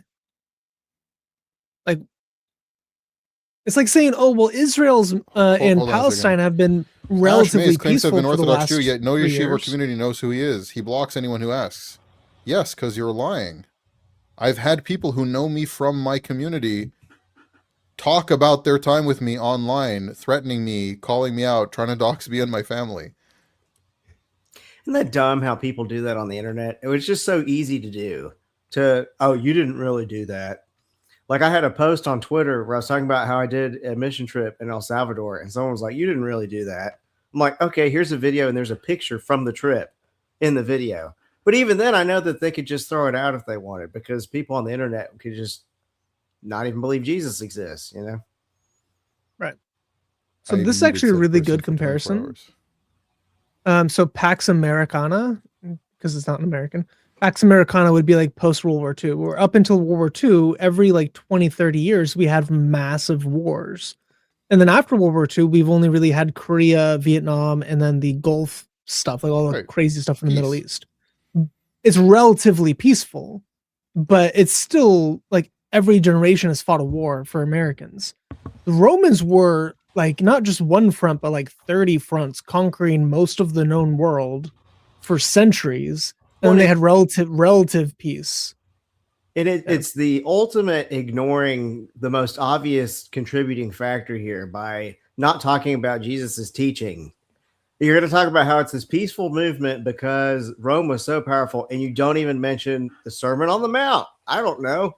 Not all the messiahs taught like Jesus did. Not all of them were as peaceful as Jesus was. Obviously, there was something about this particular movement that involved more than just Rome being powerful for them to be peaceful, because Rome was powerful during the Bar Kokhba revolt, but that didn't make them peaceful. Yeah, and they try to catch Jesus in like rebelling against Caesar, and he's like, "Oh, render to Caesar what is Caesar's," right? AP says Ash left her religion but can't stop talking about it. Who does that? It's funny he called me out because I was asking him like a bunch of like what do you call it, between two ferns kind of questions and stuff like that. I was like, I so love you that made show. so you made a career for yourself out of being an apostate, and he goes, so did you. I laughed so hard at that in my kitchen while I was cooking. Like I had to stop cooking because I was laughing so hard at his comment for that. Like, not exactly. Not exactly. Yeah, that was funny. Anyways, let's see what this scholar has to say. Religion is because if you create a religion in the desert, like Moses or like Muhammad, then your civil legislation and your religious legislation are one. They're the same. There's no separation between church and state because you're creating a religious civilization. Christianity was Theocracy. spared that phase of history, and as a result, Christians didn't have civil legislation as part of Jesus's legislation because obviously the Roman Empire took care of all of that. They didn't have a What? That's There's so not much in the true. New This is how Testament he's that's answering the civil- atrocities in the Old Testament. Like, that's because this happens in desert civilizations with their. It wouldn't happen in the. He basically said that there was no wars in the Roman Empire. Where like even during the Pax Romana, there was like legions being wiped out, and they were like the Bar Kokhba revolt and the destruction Yeah. of the temple. It's like, bro, what are you talking about? How can you get on here and pretend to do this in good faith? And I don't even mean this just about him, with Alex. How can you not call him out? It's like, what are you talking about? Right. During that time period, there was no wars that the Jews could have been part of with the Roman Empire. What an insane comment. I had to leave to deal What with a about baby. Who brought up Christianity? Was it Alex, or did this guy just start talking about Alex. it? Oh, okay. Yeah, Alex Alex asked brought the up the Old question. Testament atrocities. Yeah. And Did but hold he- on, Alex says, well, Christians can kind of, their answer is always just to wave this away because like Jesus came and fixed all the atrocities of the Old Testament. It's like, Oh, okay. what? That's not the claim of Christianity. Yeah, but he introduced The claim of Christianity is I that thought this Jesus guy is the was God of the talking Old about it. Testament. Okay. Yeah. land that they wanted to Boonga. conquer or not conquer, although clearly the revolts against Rome were, at least in part, some of the Oh toxicity. yeah. He means the city of Rome, except for all the slave revolts where they crucified so many Mhm. slaves that they could put them along the Appian Way from one end of the Yep. country to the other. Yep. Mhm. Like the The peaceful Roman highway was times. literally just crosses. But also the Christian persecutions themselves. Like they're all like Right. the Christianity just took on the Roman law. It's like, well, first off, we created our own canon. We created our own legal system. We created our own governmental structure. We did all of that under heavy persecution, so much so that at Nicaea, there were several of the bishops and leaders that had like arms and legs missing because they were Most cut of off by them Romans. were mutilated. Yeah. And it's like, what are you on about?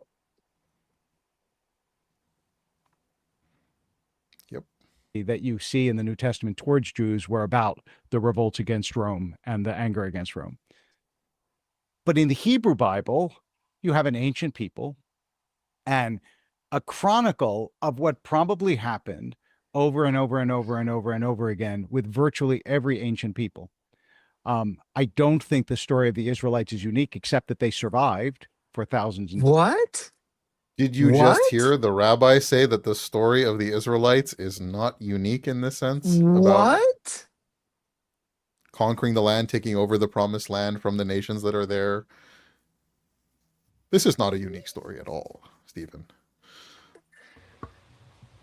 Well, and this ties back to what he was saying earlier, because like they aren't just selected and elected in order to wipe out the Canaanites. God's going to bless the world through this people. Mm-hmm. And that's all tied into, a future covenant and eschatology and Gentiles being ushered into the covenant, which, I mean, all the way, Christian, all the way back to Genesis. All the way back to if Genesis. if I was a Jew, I think it should give me a faith crisis that the whole world is worshiping my God because of this Messiah who's supposedly fake. That's bizarre. Like if you read like an Amos or the Psalms and all the nations will come and worship our God. What do you think it's talking about? And I was sitting in a Bible study and across from me was someone with Mayan ancestry and I had Irish ancestry. It's like, dude, both of our ancestors were hacking people open and just like throwing the blood everywhere, Wearing their skin. throwing the bodies into a bog. Yours were throwing them down a pyramid. What happened? Why are we even talking about a Jewish God?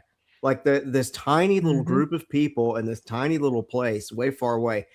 And we're worshiping this God together because of this Messiah. And that wouldn't give a Jew just pause even. This guy acts like it's just... I mean, even Orthodox rabbis like Manis Friedman point that out. Yeah, Christianity, we just disagree on the details, but it's the same God. It's the same basic concept, right? Christianity spread this to the world, right? Yeah, and you have to go... It's like, okay, what doesn't was that Yahweh tell you doing something with if you know Jesus? the prophecies? Yeah. Yeah.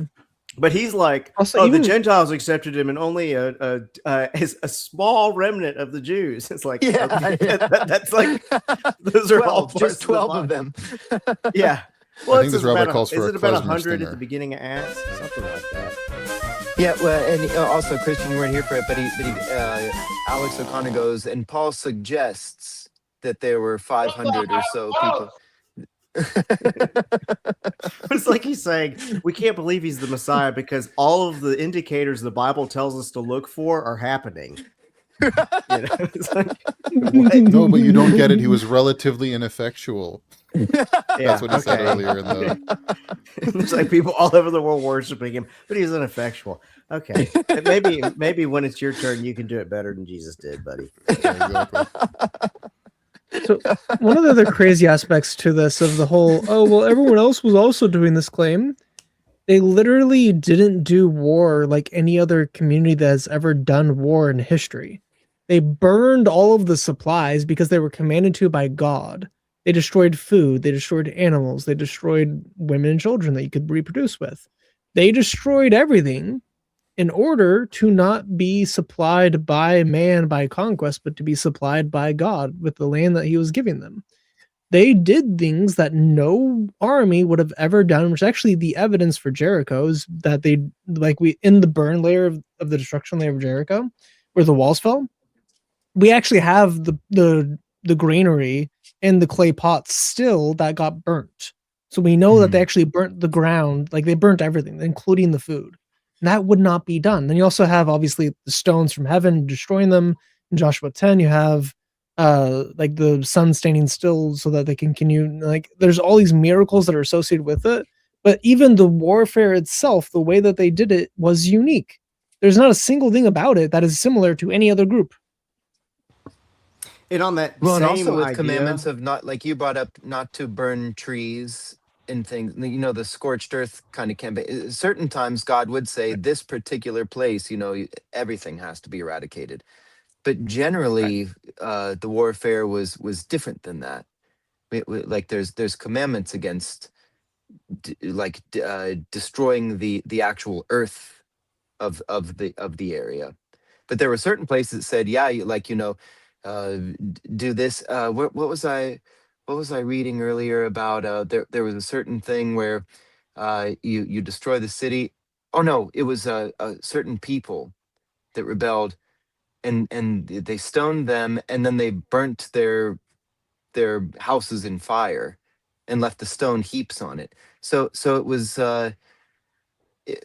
that's why I kind of think like already his framing it. I mean, I guess I understand it. His framing it as atrocities, Old Testament atrocities, but that also is it's robbing the idea that God is, whatever God does is moral, and we look to God for morality. So God isn't capable of committing an atrocity. Right. So it gets a little bit wacky. There's a lot of like conflation going on, I feel like. well, that speaks to Israel's uniqueness. So if you read like the Iliad and the Odyssey, the gods aren't necessarily in any way directly connected to morality. And the wars aren't because God decrees that, it's a woman or we want property. And so this is totally unique. It's totally Yeah. different because it's tied with what is good and evil. And then we're going to do what God says. Yeah, I mean, people don't put two and two together Helen here was and hot. go, they moved from this area to Egypt. They're enslaved in Egypt. God promises to redeem them. Egypt is very fertile in that area. Mhm. Why not have them conquer Egypt? Right. They're oppressors who enslave Uh-huh. them and take the land without Yep. traveling, for 40 years in the desert. Mhm. Mm-hmm. Where was that? Do you think Alex O'Connor sometimes entertains idiots like these just because he has to make rent? Probably. Probably. He's Thousands of a years. very intelligent guy. but I Oops, think that- sorry. No, go ahead. I was gonna. He's a very intelligent guy, obviously. So I don't know about you're kind of left in honestly a. at this point. That's what I'm saying. You're kind of left, between two ferns. One fern is that he's very intelligent and what's going on here, and the other is, oh, he needs some views to make rent. All of a sudden, I just realized, Ash, your super cool dragon shirt is gone. Yeah, I switched it before because it was getting a little bit hot. It's made of silk. Oh, okay. Well, that's supposed to Sad keep I you missed cool it. when it's hot. I don't know. So this It's whole probably silk time, with the a polyester antecedent lining. of you were talking Yeah. about so Connor being Shatnez. this guy, right, Stephen, or Yes. guy? What'd you Which say, one Christian? about you're wondering if he's dumb? Are you talking about Alex O'Connor or his guest? Oh no, his Alex guest. O'Connor. His guest is His guest is what I expect not from a reform Jew. Alex Mhm. O'Connor is who I was talking about. Okay. I don't think the story of the Israelites is unique, except that they survived for thousands and thousands of years. But I think that that's how. And by the way, if you look in the book of Joshua, the actual conquest of the land is a much more assimilative process than it is actual conquering of the land. So What? it's almost like What now? What? What? The To assimilation clear was the where they land of all erred. those in it is assimilative? Yeah. And when we hear about like certain who was it that tricked them? Was it? Oh, where was it? Balaam? That The Moabites? no, Or who you're I'm talking about? thinking of Oh, was the a tribe certain that people. asked for their protection during the Yes. judges time period. It's like Yeah, yeah. Judges 8 or Okay, so 9. yeah, I They're guess like, to be hey, fair, they're he's talking about they're the Joshua. So neighbors. yeah, Yeah, they're was the it the neighbors Gideonites? of Is the that Israelites. or No, it or was they were right next door. They're like, oh well, we're like super far away from you guys, but we're worried, so let's make a pact deal. Then like turned out they're like right, 5 feet away. And they're like, why right, did you lie right? to us? Because like Yeah, you were gonna kill us all. So well, why wouldn't we do this? Then and they they honored the became the agreement. slaves kind Right, of right. Israel for then onward. They like had to do all of their like laundry and like Yeah, yeah. specific things for it. So I guess to be fair to his Gibeonites. claim, he was talking about Joshua's time period. But I mean, Yeah. it's the same. It's still the same ongoing thing, though. So I don't know. This guy again, for any Jews that are Well, no, the watching, promise ahead of time, long before Joshua at the time of Moses, Gibeonites. is that they're going to wipe out. It's going to be this great thing that God is going to assist them in wiping out all the people of the land. It's Yeah, not, yeah, it's not just afterwards. It's predicted, right? It's the plan. right, right. The rhetoric is much more martial than the reality. You don't But I say. think that this is precisely because that was how. Look, I'm not someone who thinks that God wrote every word of the Bible, and I think that this is exactly how ancient Israelites interpreted their own mandate. Was Samuel? Would Samuel agree with you? What is he talking about? Why be a reformed Jew then?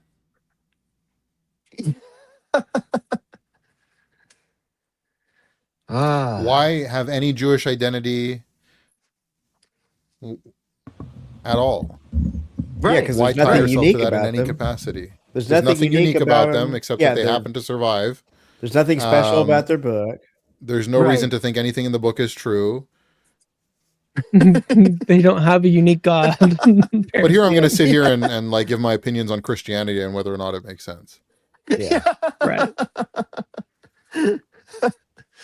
This just reminds Oh me of boy. atheists on the It is. internet. Secular It's just humans. this is just a Jewish flavored atheist. Yeah. It's Kugel Kugel or flavored matzo ball atheism. flavored. Matzo ball flavored. Well, I have to point out Wow. this guy is really not representative of Jewish orthodoxy in any capacity. He's a pro LGBTQ, ADL, social justice, reform rabbi who doesn't believe the Bible is inspired by God. I think he's going to be he's not. surprised whenever he dies and God's actually real. Oh, wait, what? Yep. Oh, I guess you were real. Yeah. That's crazy. Man. What a twist. Ugh. He's going to try to argue. Yep. just like the tribes around them who conquered land one from the other, they conquered as well, and you could either join them or not join them and have a war, just as all subsequent attempts to destroy them were men, women, children. That was the way, I've only seen up to unfortunately, this point, so war there could be worked, more wild often in stuff the coming. ancient world and sometimes in the modern. But when we think of this nation of Israel as God's chosen people, with direct access to the commands of the moral author of the universe, when people say, Who's the we? Am I included in that? well, we? not Right. not you, not me, but the Well, the reason I say that, when people say, who's the we? Am I included in that? well, we? not What do you say? I'm not even catching whatever he caught, but it seems like there's a with bit of direct contention here. access to the commands of the moral author of the universe. When people say, Who's the we? Am I Did he included say- in that? well, we? not Right. not you, Having direct access? Is he Right. saying that the Jews don't have access to scripture or God? Or denying that's- that you Like, believe wait, that? is he saying specifically that the Jews of Joshua did not have access to Yahweh? Or at least didn't believe that they had access to Yahweh. You know, you could at least I grant think them that's what he's claiming. that. And is he rejecting that notion? I think that's what he. Because in We'll have to Deuteronomy, when keep it playing, says but- like when Moses says, like, and the people around you will say, who is this people that has such a knowledge of is so close to their God that has these wise commandments? Don't you wish uh, you could just be and like, then "Do you believe you're part of the chosen people?" And then have him say yes or no. yeah, yeah, And then when he says I yes, think he go, would what say does that no. mean? What does that mean? Yeah. What does that entail? You're the chosen people, therefore what? What Hmm. happens in the real world? What beliefs revolve around the fact that you're actually the chosen people? It can't just Yeah. be we're like everybody else. Tribes fight each other. What are you Right. talking about? Like piss or get off the pot. Not me, but the Well, the reason I say that is because prophets. I actually don't think that God said to them directly, kill men, women, and children. Mm. I think that the Bible is Oh. the product of human beings, inspired by God, Oh. trying to struggle with God's meaning, but clearly He's a prophet. Ash, I think is he there believes in any God. rabbi? How do you hold the office of rabbi and make a statement like that? It- what? He doesn't I believe? mean, to be fair, Torah.com also has a bunch of rabbi scholars that say basically the same thing. Very Really? secular, What? modernist, Jewish Yeah. Yeah. attitude towards it. There's a lot of the modernist But the rabbis problem is that who it do completely actually undermines like, all of rabbinic Jewish claims, and it's a branch of rabbinic Judaism. So it's like, why do you believe anything yeah. that you believe then? Why do you call yourself a Jew? Because what would be? This is a religious identity. Yeah. Yeah, exactly. Mm. I don't. Right I now, you can mean, say I'm just ethnically Jewish. I don't believe in Judaism at all, but I'm ethnically from a Jewish, like Ashkenazi, Sephardi, Mizrahi, Kafkazi, mhm, whatever Right. background. But you wouldn't be Jewish as a religious person. Like I'm not a religious Jew. I'm a Christian, even though right, I'm right, Jewish ethnically. Mhm. But he is right, claiming a Jewish religious identity. right. That's what You I kind think of is want to throwing ask me off. him. He calls himself a rabbi. You want to ask He's A a him, lot of rabbi. these He's an guys, ordained Reform rabbi. where do morals come from? That's what I'd like to hear him say. Where do they come Yeah. from? a lot of Well, there's a whole like the a rest lot of of the interview these is like a lot about like understanding what Judaism is from his perspective. But it's like this is where it's dishonest from Alex's perspective. He brings on a Reform Jewish rabbi to give an idea of what Judaism is, Yeah, which is yeah. unfair to Jews and Judaism Yep. Yep. from the Mhm. get-go, because this Yeah. makes Jews look really bad. It's It like not only does. do you hate our religion, but you're also retarded. He's just a secular humanist. It's like you might He as well have is. He Richard Yeah. is. Dawkins up there. He's Yeah. he debated Christopher Hitchens though. He did. Yeah. Which was What did Why? they that's weird, disagree 'cause what on? did they Yeah. disagree on? What did they disagree on? Wow. But this is a lot dishonest. of This is the disingenuous on Alex's part because you're bringing on this guy, presenting him as a Yeah. rabbi, even though he's a reform. Like, because Reform has their movement, they can claim whatever they want about their movement that these are rabbis, but they're not. Right. This is nothing to do with rabbinic Judaism. Pretending that Correct. this is what Judaism believes about it. Meanwhile, Mhm. he's had to deny even the nasty claims of rabbinic Judaism against Christianity because he can't accept that religious component of it. Right. And then making all these wild claims about Christianity that are not true. Right. Right. But from an office of seeming authority, that when he says it, he has a scholarly approach, and ugh, not good. Not good. No, not good at all. the scholars that you see writing about it that don't believe the Torah is actually from God, they usually say that it was created in the time of the exile. Like the Torah was made in the time of the exile, Oh yeah, or the I've Torah heard was made that. under But David's rule. mhm. But so the Davidic stuff doesn't make any sense because of the theology. The exile stuff doesn't make any sense because of chronology and because of the theology. But the Torah, Joshua, and Judges do not talk about Zion.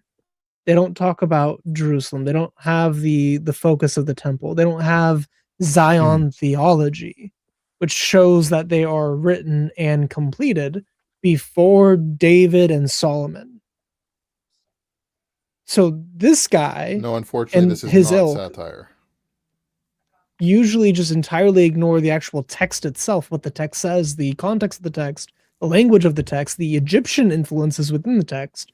And they say, oh, no, this is a Babylonian product made by humans based on like 10 different traditions, all blended together to make this book. And it just doesn't work. It's just, there's no evidence for it. We have so much evidence against it, including the statements then of the book itself that says it's all written down. And this whole approach is so wacky. Like he juxtaposes like the false messiah Shabtai Tzvi. It's like Shabtai Tzvi claimed he could fly, and when his own followers said, "We can't see you flying," he said, "You're just not holy enough to see it." Yeah. Like, how in any way does that relate to the miracle claims of Jesus' disciples and the people around who hated him and disagreed with him, and the Talmud, which is a core document of this man's religious identity?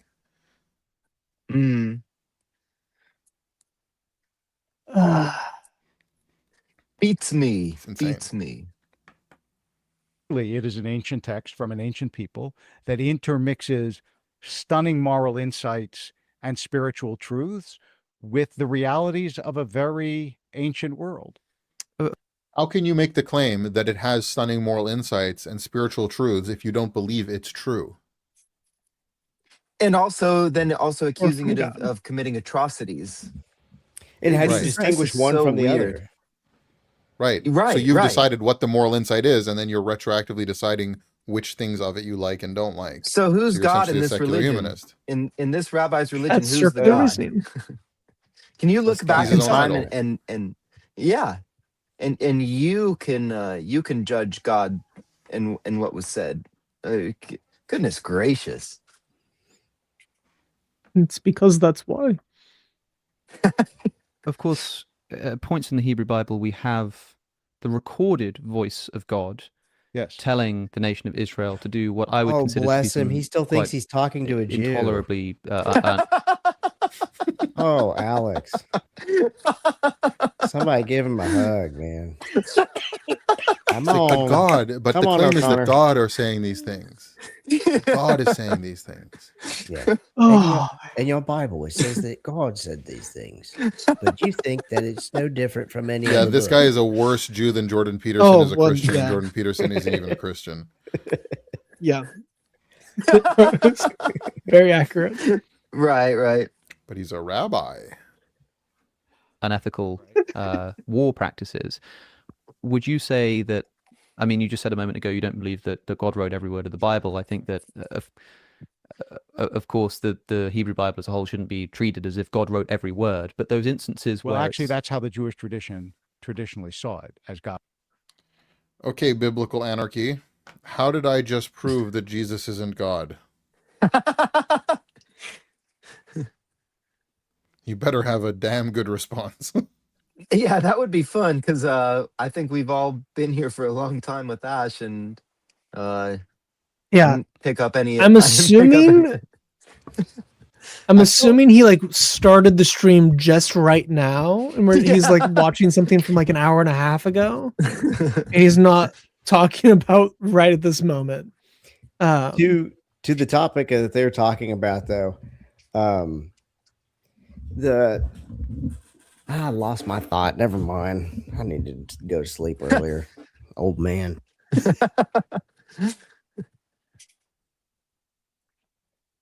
God wrote every word. And what I'm saying is the modern understanding of the Bible is Mm. that it's written by human beings. It developed over a long period of time. And that some of their understandings of what God wants, I think, are the understandings of people who lived thousands of years ago. And I use the Bible's own principles to criticize the Bible. so where the Bible. I doesn't remember what I believe was going to it's say God now. speaking. He just seems allergic to defending any position. That's what I was going to say. Like, I feel like I could go up to him and be like, I don't even think you have balls. And he'd be like, well, balls are relative. And, It's a someone with social balls is construct. not really Yes. that different from someone who doesn't have any balls. It's I'd true. almost prefer the- like a Daniel Hikikichu type that's like, yeah, I believe I'm supposed to kill you. It's Oh, what God yeah. said. It's like, okay, Yeah, well, for sure. that makes sense.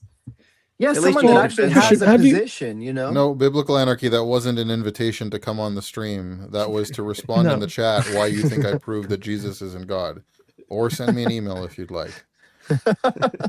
Well, Christian, you're not understanding that testicles are really just ovaries, but outside. Yeah. So- Right, Some right. kind of And we all crappy start thing. life in the womb as females, and so Yes, yes. like all of never our defend all of our anything. testicles were at one point ovaries. Just it's like why men have nipples. You know, Have you it's Right. just Clipped Manosphere it even just saying that is. people are not supposed to be male or female; they're supposed to be both, and put that in the stream for Israel Horowitz's intro. That sounds like Gnosticism. Have y'all seen the Key and Peele where the one character just refuses to defend any positions? He just kind of keeps rolling his eyes. That's what this guy's like. And finally, the other guy just grabs him. He's like, "Say an opinion, any opinion."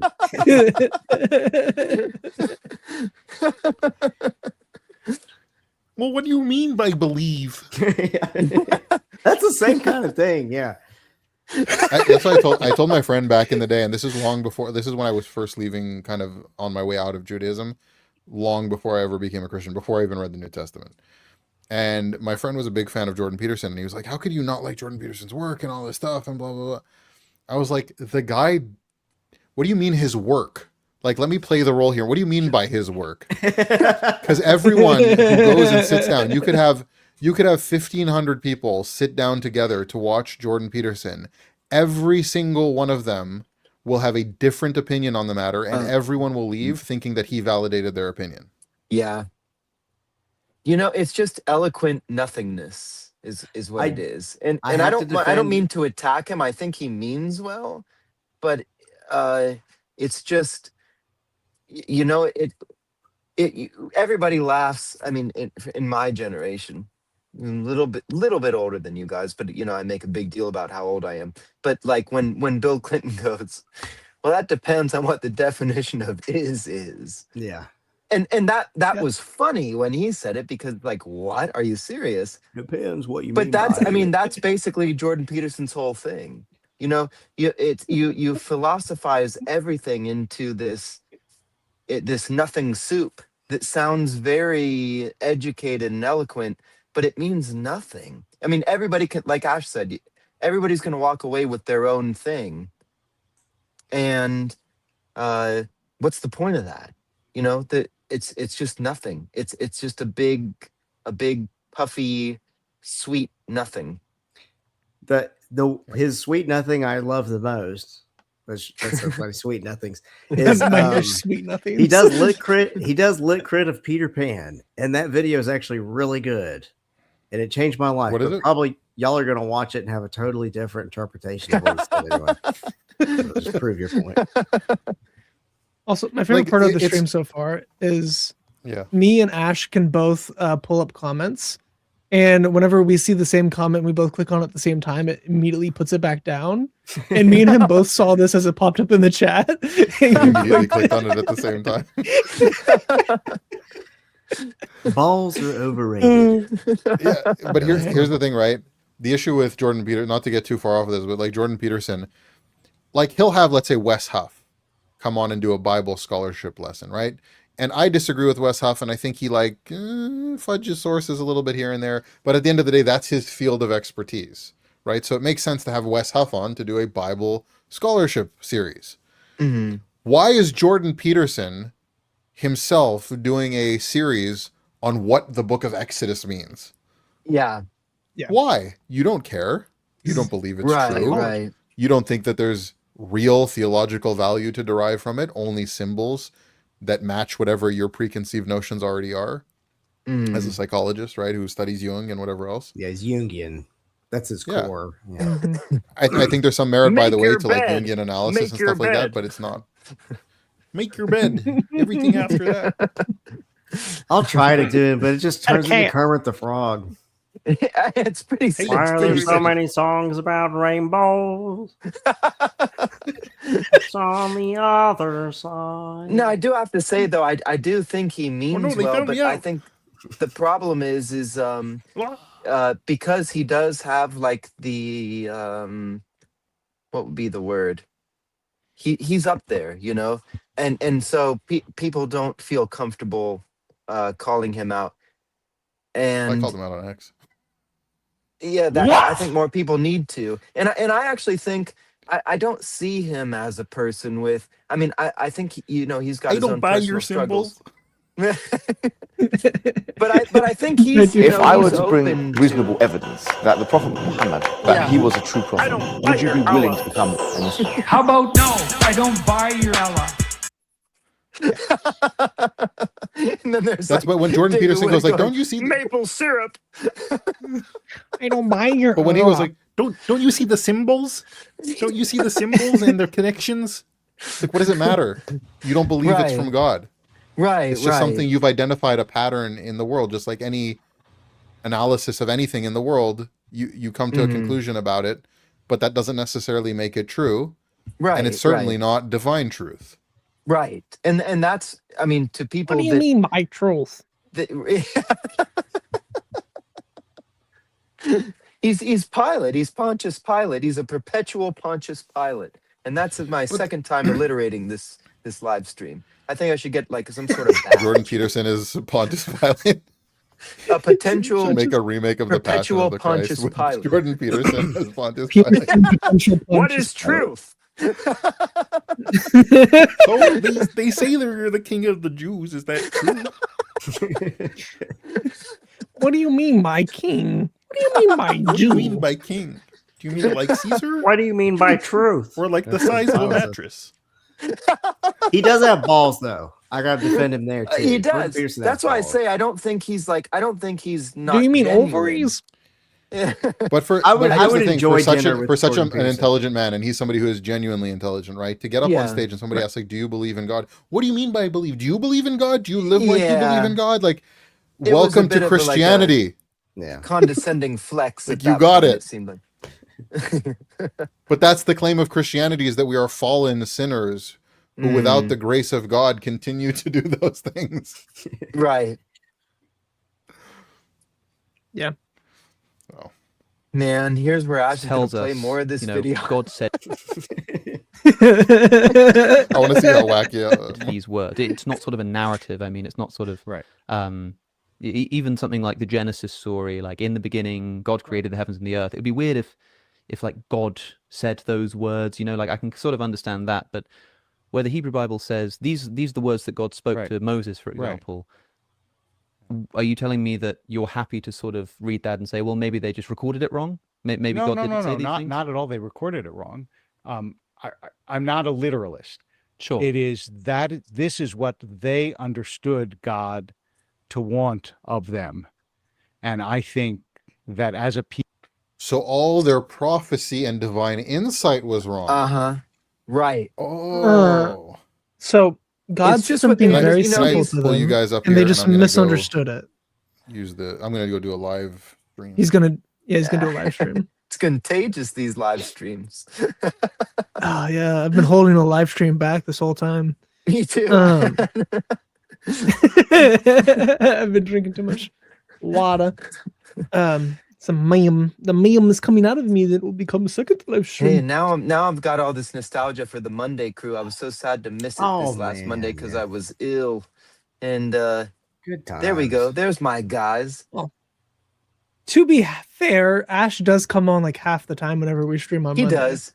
But So, usually he's got like a this is- fun like background and he's got a pipe or a cigar. Right, 'cause he's on and his phone and smoking cigar. Yeah, now and he's all drinking official and he's got some his form real of wine and background and alcohol. it feels like Yeah. He he's the started new to boss. feel like one of my friends because he just pops up all the time. It's like, oh, Ash. He does. Yeah. So for those who don't know, let me plug my stream real quick. Every Monday we do deep, insightful Bible studies. I'm gonna go get a little sip of something. Well, that's the aim. I'll be right back. Yeah. Time to get Next this Monday we're gonna gadfly go quiet. over Joshua. And that'll be No, we fun just because did- we just touched on that with I was gonna this guy. He said, Joshua and atrocities and this and that. We'll go through those and we'll talk about those alleged atrocities and see what actually is going on. Yeah, Joshua's actually pretty base and it's a lot about Jesus. Yeah. So we're gonna go through a lot of Jesus stuff. He turns Especially in up the in Hebrew, there. there's a lot of Jesus there. Yeah, Mhm. it's kind of crazy. But we also just finished all of John. I also did a 5-hour live stream on Jesus being God and claiming to be God. That was Very pretty cool. good. Very good. So if With you want slides, to by the go, way. a lot of slides, 201 slides. Yes. Yeah. So it was very, very fun. But we just did all the stuff going through John in the Greek and all the little details there. It was good. But yeah. So No. it's You also can get- flavored. You can get pumpkin I- spice flavor, but we are It's we are naturally opposed creamed. to flavoring coffee. We believe that you should taste the We believe you know, should the flavor your coffee with coffee. intrinsic- Yes, coffee Yes. should taste like You need, coffee. to, you need to taste the veins. Yeah. No. Chris, you Of the cannot sell coffee good bean. coffee. Sorry. Yeah. So I saw this comment coffee right before bean I veins. just had to go pee very badly. This is the person who said I proved sorry. that Jesus that proved that I proved that Jesus isn't God when I said about the blasphemy of the Holy Spirit. I've been debunked, Chris. Christianity is false. Do you see this? Well, one sentence debunk of Christianity here. Yeah, you heard it here, If folks. blasphemy of the Spirit can't be forgiven because it's blaspheming God, notice that's not what I said. And blasphemy of the Son can be forgiven, then the Son isn't God. Oh, Christianity okay. debunked. You came up with the Blasphemy- syllogism that disproves Christianity. After 2,000 years, you've done it. No one ever thought of this. No No one one ever ever thought thought of of this this exactly. No one ever thought to go on a live stream, take Ash's words, change them, and then make it seem like it said something that it wasn't saying. You've done it. Okay. Let's address this. Okay. Let's pull it back up here. Hold on. Yeah. So first of all, I didn't say that blasphemy of the Spirit can't be forgiven because it's blaspheming God. You actually, not what I Ash, said. you laid it out very clearly what you consider blasphemy of the Holy Spirit. Like right after you said it. Now, the first problem here is you, Biblical Anarchy. I know you know something of the New Testament, apparently. Starting to think less and less. But you would have to be making the assertion here that the New Testament teaches that the Father isn't God by the same logic. Do you realize how ridiculous that is? Now, again, I didn't say that blaspheming the Spirit can't be forgiven because it's blaspheming God. The Spirit is what moves us as humans and brings us to connection with God. There's terminology of the Spirit being the communion of love between the Father and the Son, and so interacts with us in the same way. So us... I didn't want to interrupt. Sorry. You were supposed to keep going. What are you shoveling? I hope you're not holding something there. He's What is cooking. this? He's cooking. I thought it was you doing your live stream. The beard. No. I was like, get that Wow, I PP guess off there's of this camera. Oh, I'm yeah, trying to get oh, boy. monetized. Oh boy. Well- this is gonna get taken down. That was my Christian attempt. puts up Spatula. cartoon porn. What's wrong with your dirty mind, Christian Gadfly? It's a spatula. It's a spatula. Ash, have you ever seen the show I Think You Should Leave? No. There's an episode where this guy is playing this game on his computer at work, and it's like you're just feeding eggs to this big egg, and then his boss walks in and he's like, "Oh yeah, I'm just playing this game." And as soon as he wins, the guy like turns around and bends over, and it shows the butthole of. Why am I telling this story? Wait, why? Okay, wait. I come back and the first thing I hear is butthole. What You in the didn't see world? Steven's spatula drawing. I thought Steven had drawn a picture of himself doing a live stream, but really he was drawing a picture of Ash cooking. But then have you seen, I Think You Should Leave, the clip where he's feeding all the eggs to that egg? He's playing that game at work. Iblis? No. If anyone in the chat knows what I'm talking about, please say you've seen that, because I'm feeling very alone right now. Nobody knows what this No is. idea what you're on about. Anyway, so he says not at all with my analogy about the Father. So no, just because the Father wasn't mentioned doesn't mean your logic still wouldn't apply. If blaspheming the Spirit is blaspheming God, and that means the Son is not God, that would apply to the Father by the same logic, even if the Father's not mentioned. Unless you think the Spirit is the Father, which it also doesn't say.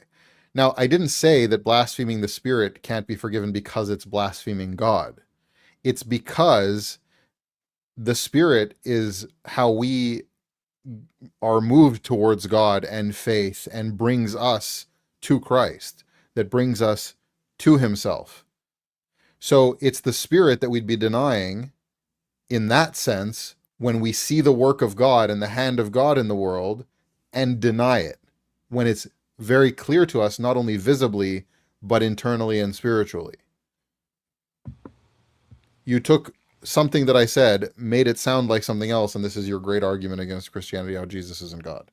In biblical anarchy, his hermeneutics he just did there, they make sense too. Like if you look at the context, he's talking to Pharisees who are rejecting who he really is. And so contextually, it makes sense that that would be how you would interpret blaspheming the Spirit. Because they're denying the Son. And they're calling him the devil. They're calling him evil. So it's knowingly, with full knowledge, lying about God and his nature and Christ. He says, I'm stammering through a walking back of what I said earlier. I think I explained it pretty well.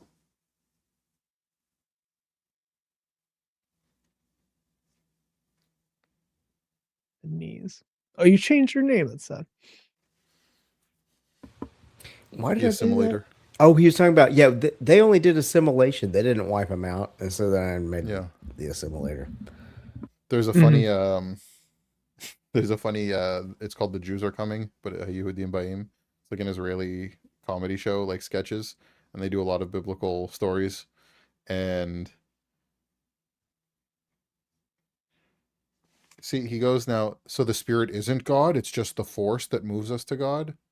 No, this is just bad. Either you're stupid or you're bad faith. It's one or the other.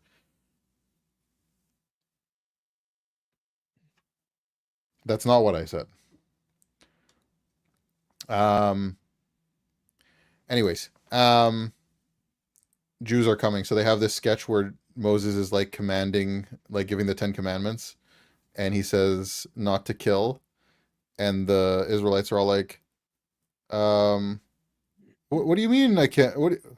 You can't kill? What does that mean? And they're like arguing with him, and somebody's saying like, well, what if first he says he says don't covet your neighbor's wife, and one of the guys is like, what if she's like really good looking?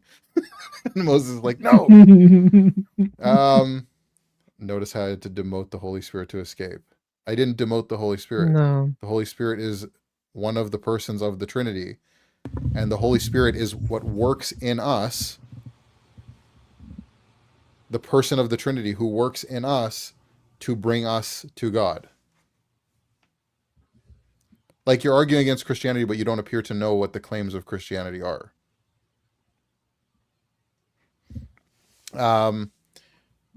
So then he's talking about don't murder, and they're like, wait a second, what do you mean don't murder? And he's like, what don't you get about don't murder? And they're like, well, you told us to clear the land of like all its inhabitants. And he's like, well, that doesn't mean kill them. And they're like, what do you want us to do? Send them on a cruise? And he's like, fine. You can kill the Amorites, the Canaanites, right? And he goes through the list, and then somebody's like, and Amalekites. He's like, what about the Amalekites? He's like, well, you said to kill all the Amalekites. He's like, fine, and the Amalekites, and they have Moses like stuttering.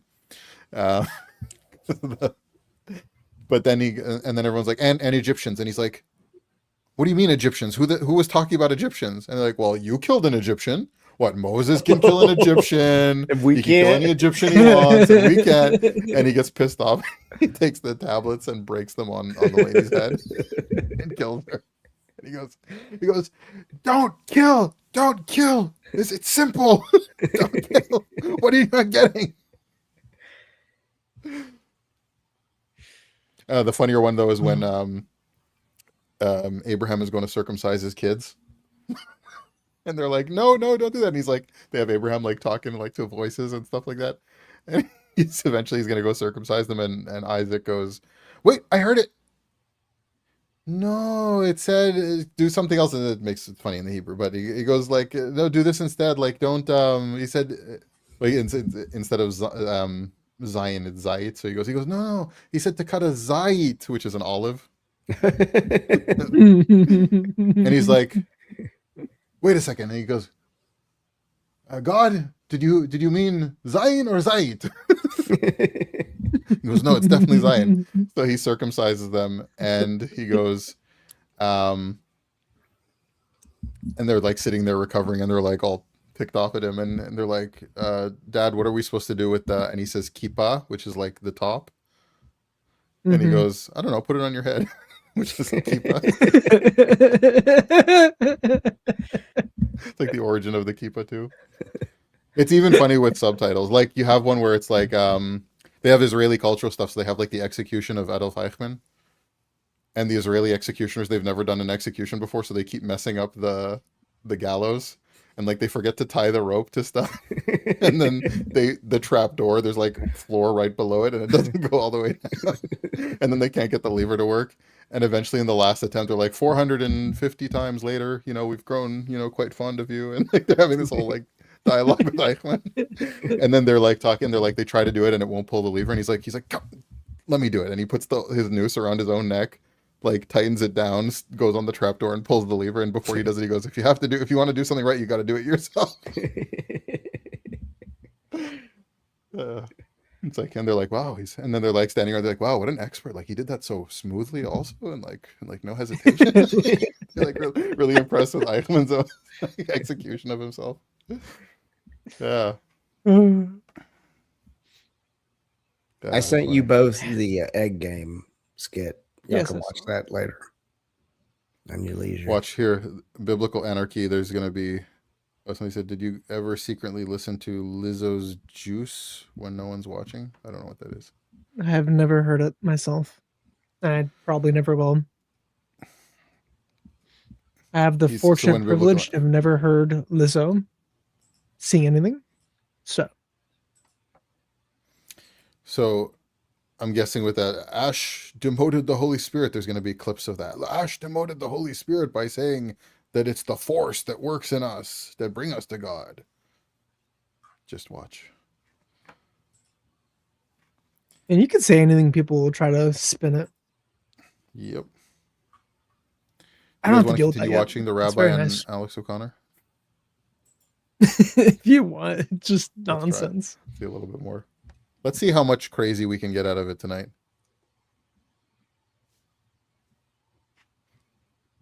People who lived in a very different universe from the universe we live in, what they understood God to want of them is not at all what we always understand God to want of us. And so it's not as though, oh my God, I got it wrong. It's rather that the Bible, which spans, by the way, some 1,000 years of writing, was a gradual process. And you can even see inside the Bible criticism of the Bible. It's why some of the later writings don't accord with earlier writings, because this is a process of coming to grips with and understanding God, which takes a long time, and under duress tends to be less, I think, has less fidelity to what we understand to be God's will than when situations are better. So how do you specifically interpret these passages? I mean, maybe for the sake of the audience and for the sake of our own sort of context here, I can point to some directly. Some of the ones that I've been raising as objections in my debates with Christians, for example, would include Deuteronomy chapter 20, verses 10 onwards. When you march up to attack a people, to attack a city, make its people an offer of peace. If they accept and open their gates, all of the people in it shall be subject to forced labor and shall work for you. If they refuse to make peace with you, bearing in mind that peace is forced labor, and engage you in battle, lay siege to that city. When the Lord your God delivers it into your hand, put to the sword all the men in it. As for the women, the children, and the livestock, and everything. Deuteronomy 10, I believe is what he said. Deuteronomy 10. That might be the Moabite passage. So, Is he? Like, I just want to know what he's remember off the referring top of to my head. here, because Alex O'Connor is not known for correct context. No. Alex O'Connor. I'd be like, well, he only wanted that if the Canaanites looked kind of mousy and had brown hair and tiny eyes and spoke like this, then they could enslave him. And then What's I would just look including at him? him. Delivers it into your Army hand, bearing in 20. mind that piece is forced labor, Mm-hmm. and engage you in battle, labor, And- and she'll work for you. If there are people to attack a city, make its food, Deuteronomy chapter 20, verses. Deuteronomy 20. Yeah, 2010 through 18, I'd assume. Or 10 through 20.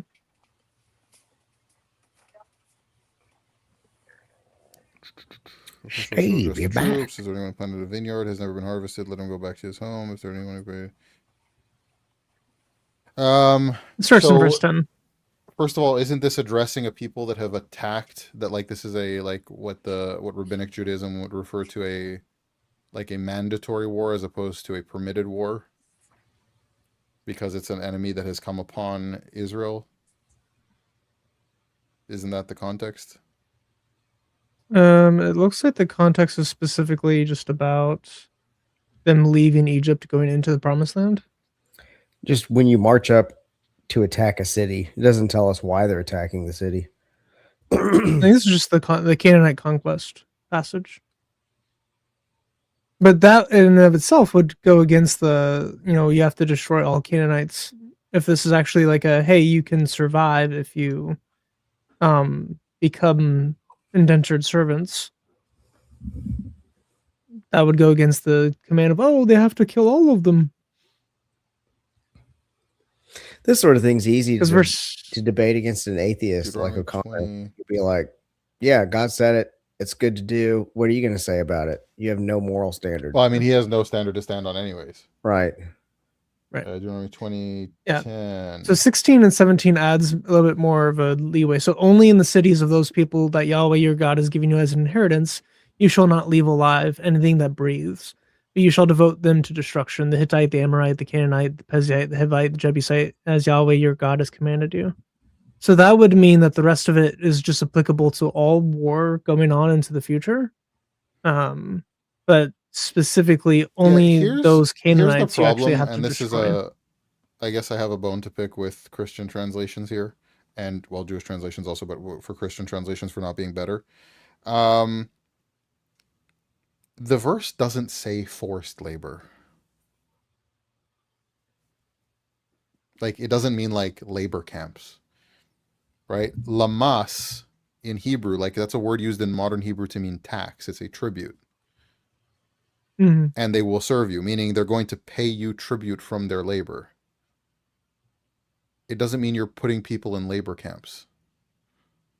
It's the jizya. And you're doing forced labor. That's not what it means. It's these cities that you're going to conquer in this land that I'm giving to you. If the people submit to that, they're going to pay tribute to you.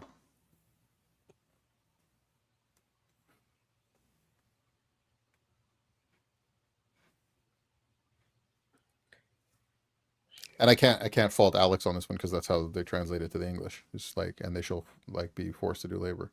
Mm-hmm. It's the jizya. Mm-hmm. Oh yeah, you're right. Lamas. Yeah, it means they're going to give you tribute and work for tribute for you.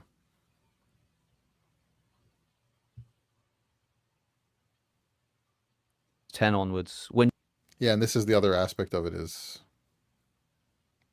all these nations doing child sacrifice, and when Israel does And that, worse. God punishes them even more harshly. Yes. The promises and the You march up to cursing of Israel is, it's more wonderful than the other nation. It's more harsh than the other nations. They're held to the higher What's wrong standard, with so they get both Stephen's- aspects of it. Is this I don't microphone know. again? He disconnected from the stream after he's done live streaming, and then it's just not loading quite correctly. Go ahead and reload, Stephen, if you can hear me. Just go out and come back in. Yeah. attack a people, and engage you in battle, lay siege to that city. When the Lord your God delivers it into your hand, put to the sword all the men in it. As for the women, the children, and the livestock, and everything else in the city, you may take these as plunder for yourselves, and you may use the plunder the Lord has given you from your enemies. It then continues, however, in the nations that the Lord God has given you as an inheritance, do not leave alive anything that breathes. Completely destroy them. The Hittites, Amorites, Canaanites, so on, as the Lord your God has He commanded didn't you. want to try to pronounce Otherwise, they'll teach you to Jebusites. follow the detestable things that they do in worshipping their gods and sin against the I Lord your God. So interpret them exactly the way I just said, which is that was how an ancient people in war behaved, and they understood that to be God's will. but do you think But God issued this command? I mean, I don't know how many times I've said several times, no. I think that human beings wrote that book, inspired sometimes by God, sometimes not, sometimes recording exactly what ancient people said. But no, I don't think God spoke. I'm not a literalist. I don't think God spoke those words. I think human beings wrote the Bible, and they often in the Bible instantiated what their desires brother. were and projected them onto God, which people have a tendency to do. okay, so I'm fine with that, and I'm sorry if I make you feel like you're repeating yourself. I'm trying to get to grips I'm with fine with that. the people. Well, your assumption, I think that the disconnect I'm here sorry, I is didn't realize that you that weren't a religious person because you called yourself a rabbi. you Right. represent Clearly a my mistake. tradition, not you, Mhm. but you're representing a tradition that doesn't allow for the critical study of the Bible that starts with the assumption, which is what I start with, that human beings wrote this book. Pause him just Yeah, for a sure. Okay. second. And once What in the world I would is respect him so much. Alex just agreed to the statement that he just made, and that's a false statement from Alex's own worldview. He's a critical agnostic skeptic. He takes the scholar view that this is all written over the span of thousands of years and it's written mostly in David's time. He just spoke on the exact view Alex has and says you're not coming from this worldview, and then Alex agreed to that. What? I was going to say, I would respect the rabbi's position so much more if he was like, you know what? I do subjectively dislike this passage and it makes me uncomfortable, but I need to submit to whatever God's plan is for my life. And I'm not sure how to cohere this with the rest of my worldview yet, but I'm going to trust that God had more information than I have, or something like that.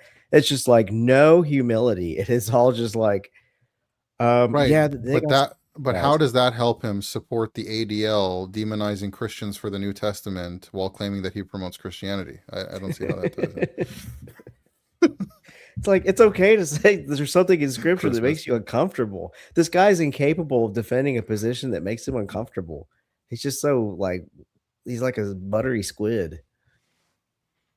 I feel like that's a very specific redneck reference. Very I've heard that simile applied to Bill Clinton. You're harder before. to catch than a buttery squid. Slippier than a buttery squid. He was Slick Willie. Well, what happens if you put honey garlic sauce on it? That sounds pretty good. I like squid. Have y'all ever eaten squid? I've never had squid. It's pretty good. It took me a think I've had long it. time to get comfortable with shrimp. Oh, I bet that would be weird. Yeah. A whole life not eating those, and they look gross. Sea bugs. Yeah, they're like Also, cockroaches. But once they're seafood just tastes like a prepared, they fish don't peed look on like it. bugs anymore. Have them fried. That's the way to tiptoe in. Anybody's trying to get started on shrimp, get some popcorn Yeah, shrimp. the Costco panko shrimp frozen. Oh, in the air yeah. fryer. Panko or Dip coconut themselves. shrimp. No, I've gotten comfortable with it now. I can take like fresh shrimp and prepare it and put it in Cajun seasoning, put it in the air fryer with some oil. Cajun, yeah. That's Cajun right. shrimp is good. We'll take questions in the chat if you do super chats or Yeah. just bring up something relevant. Davos But is no, not a it's not a call-in call-in stream tonight. I will do a call-in stream next Friday. Steven's back. I have There the we best go. thumbnail for I'll my be out of next call-in town. stream. It's gonna be hilarious. What are you doing for your It's next me, call? it's me in a phone booth on the phone with a bunch of Haredium like attacking the phone booth. And then it has like Jewish delicatessen on like a Brooklyn like sign. Oh, It's gonna be. I know fun. with Steven here, it looks like we're just letting anybody in, but we're actually not. No, Stephen was part of the stream. from the beginning. we have to have the Jewish Catholic and the slippery Judaizer. And then everything it's in like between. the balance. Yeah. The betweens. Yeah. I'm just goyish. I was Yeah. I one time opened up an egg from my parents' farm and I dropped it in a bowl and it was like a half developed chicken embryo. And I like yelled out. I was like, "Ugh!" And my sister was like, Mm. "Will you eat chicken?" I was like, "Yeah." And she was like, "And you eat eggs?" I was like, "Yeah." She was like, "That's just an in-betweeny." The French people did. Chris and I Yeah, are so in-betweens. I'm not a huge fan of pork, even though I've tried it several good. times in general. Pork chop one time didn't turn out that great, or I guess I just don't like pork. I do love the crap out of some bacon. Mm. And Bacon, St. Louis style ribs. guanciale is okay. Whoa, Guanciale. Chris, you don't have to cuss. This is a Christian live stream. Guanciale. Guanciale is pretty good. Guanciale. Pardon your Italian. Guanciale. Yes, sorry, my Italian slipped out there. That's what you yell when Yeah, somebody blocks your prosciutto view when the new pope is or coming out. prosciutto. Guanciale. Prosciutto, bacon, and guanciale are the only acceptable parts of pig to eat. Everything else is kind of meh or not very good, in my culinary opinion. Yeah, so for me, the only That was last month. pig foods that I like are bacon and St. Louis ribs. Oh, ribs. I forgot about ribs. Did y'all see that video where Sneeko How'd was you forget eating about ribs? Yeah. There's a video He's like, oh, Were they Sneeko beef just ribs though? tearing Were they up lamb ribs. Were Me? were they pork ribs? Yeah, I like Yeah, pork Sneeko. ribs. Yeah. I do. No, I was like Sneeko eating pork ribs? Yeah, he was. Yeah.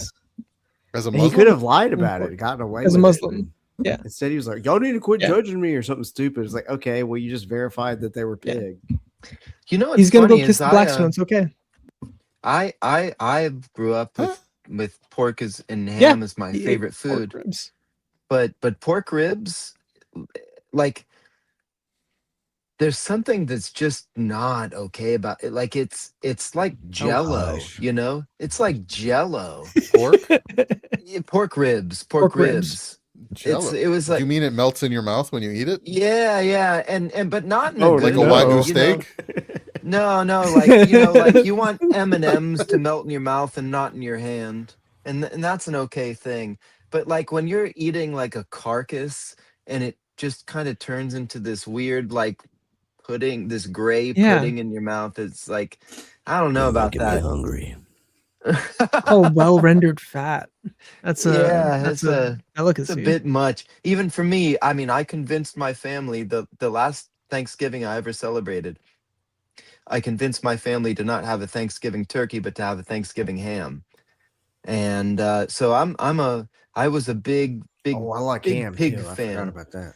But ribs I couldn't Ham is do. okay. It was just like it just something seems, you know, Hey, Chris, there's you don't something eat pork? intrinsically wrong about it. All right. I eat pig. I don't like pork chops and pulled pork. Like Pork again, I grew chops up are not in good. the South. They're not good. Pork I chops, grew up I mean, I did in not enjoy everything pork from a chops, pig and I is did them good. right. Everything. I looked up how It's to do really it because not I'd good. never made pork chops before. No, it tastes like a sweaty slipper. They're kind of boring. I Yeah. wouldn't say that. I grew up with Memphis barbecue, and I have still never been that impressed by pulled pork. I like some. My least favorite barbecue I haven't tried. Actually, pork. speaking of barbecue, flavored things. now this is where this is where I'm going to play really into the slippery Judaizer stereotype. I learned that banana peels are edible, and Don't if say you Them's just I fighting know as a words. southerner, I don't like Don't like pulled say pork that. as a southerner. I know that's a like heresy, but Don't want to hear so it. Yeah, pulled that's just pork, Chris, not for me. you take a banana peel and you take like a pulled fork chicken. and you kind of carve it up, like scrape the fork down it till it becomes like noodly, and then you put it in a skillet with barbecue sauce and you cook the banana peel in the barbecue sauce, and banana peel tastes like meat. You make basically like a pulled pork sandwich out of banana No, it peel. doesn't. What are you talking? I wish you'd get lost in your beard. Somebody told me when I was like 15 years old that if you grill a portobello mushroom with the damn steak banana. spice on it, it tastes like a steak. I'm like, Yeah, I'll give that a try. that's not So I true. grill a portobello mushroom and I eat. I'm like, this Yeah. tastes like a fungus because that's what it does. is. It does. Yeah. It does. That's that's vegan Like- hopefulness. People would say But- tuna tastes like steak. Did you know if you get a banana peel and scrape it with a fork and fry it and put barbecue sauce on it, it'll taste like garbage with barbecue sauce on it. You know, if you dry it and crinkle it up, no. So Roll it up, I have had light it up. I've had barbecue from all the barbecue centers. I've had it from Austin. I've had it from Memphis. I've had it Texas from barbecue. Kansas City. I've had it in Alabama. My favorite barbecue by far in America is in Kansas City, and it's the Chicken Z-Man with added coleslaw. That is an excellent Coleslaw experience. is an underrated thing, and it's also you Coleslaw can is get like delicious. a It couple is. different types of now my Sweet and tangy introduction coleslaw, to specifically. coleslaw was from Kentucky Fried Chicken. That's like what I base coleslaw off of. It's all It's- right.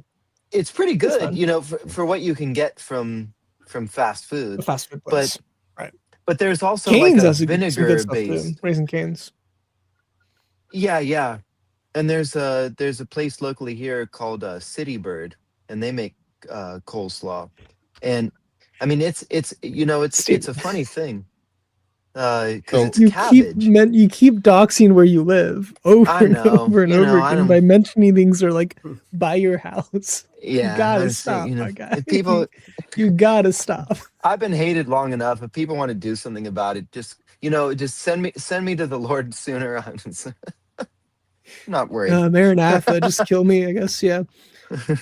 So my mom makes coleslaw as like a staple of like the first course at a Shabbat meal, but she usually does like a creamy mayo based coleslaw. Yeah, that's the good like kind. that. However, one of my friends growing up had this weird. I'm starting to second guess his sanity now in retrospect, but he had this weird aversion to anything like mayo, creamy eggs, like anything like that, sour cream, cream cheese, like anything, like just a weird aversion to it. And so when he would come over for our Shabbat meal, my mom would make 2 coleslaws, and she would make like the vinegar, like tangy vinegar coleslaw without creamy mayo. Mm. So we always had 2 coleslaws. Yeah, You I'd just rather- gotta And combine so them, and you that's get the best. You get the best, man. Yeah. You have. I usually do apple cider vinegar with some mayo on it. You get tangy and creamy. Oh, It's good. It's good. Yeah, add some lime juice and some like cilantro or something else on it too. wow. Wonderful. I eat that on everything. I basically make banh mi sauce for coleslaw and then just throw it on any sandwich. You know know, what's food. another thing that kind of goes with everything is pickled onions. That's and that's an easy thing Yeah. to make, and it just kind of goes with everything. It's like an enhancer to. I mean, sometimes embarrassingly, it's like 3 a.m, as we're all acquainted with, and then you say, well, you know what, I should eat something very terrible so that I don't sleep through the night. And then you say, well, what would that be? And then you get a piece of bread, and then you take a big fork of pickled onions, and you just fold the bread on it, and then maybe a little bit of cayenne pepper to really ensure that you don't sleep. And then you Someone told me today that I should take red onions, slice them up, put them in apple cider vinegar for about 24 hours, and then put them on my burgers. that's what I'm talking about. Yeah. That's exactly what I'm talking about. Yeah. It goes Oh, on everything, good. Ash. Put it on I everything. wouldn't It just eat it on works. bread though. Yeah. Like with No. no burger. Yeah. It's. I mean, it's You fine know, by you itself. can though. but- It's like a weird meat sub. When we were kids, we would make these jokes because we had a lot of poverty times, and there was something about like Doritos where they kind of were a meat substitute. So you could make like a Dorito sandwich with the Doritos as the meat, because there's something in there that like kind of like crosses the boundary from umami. It's Yeah, called yeah, MSG. That's Yeah, what it it is. has. Is it has You know what I MSG on noticed? it. Yeah, that's what it has. There Why was do this you- health food trying- store near our house growing up, and I would go over there sometimes for like specific like things that they would only sell at this health food store. Like what it like maybe flaxseed oil or whatever else it was that we wanted for something, right? And you'd go in there and it's a health food store. I was always shocked, you know, from a young age, like seeing that everyone in the health food store was really sickly looking. Yeah. And I was like, are they sick? That's why they're there. I remember asking my older brother when I was like 9 years old, and we like went to go pick something up, and we walked over there. And I remember asking my older brother, was like, are they sick because they're eating the food here, or are they eating the food here because they're sick? I And my kind of brother was view like, it as that's very insightful for a 9-year-old. I feel like the people that are But- really into that are they're like secular. It's like secular asceticism, you know.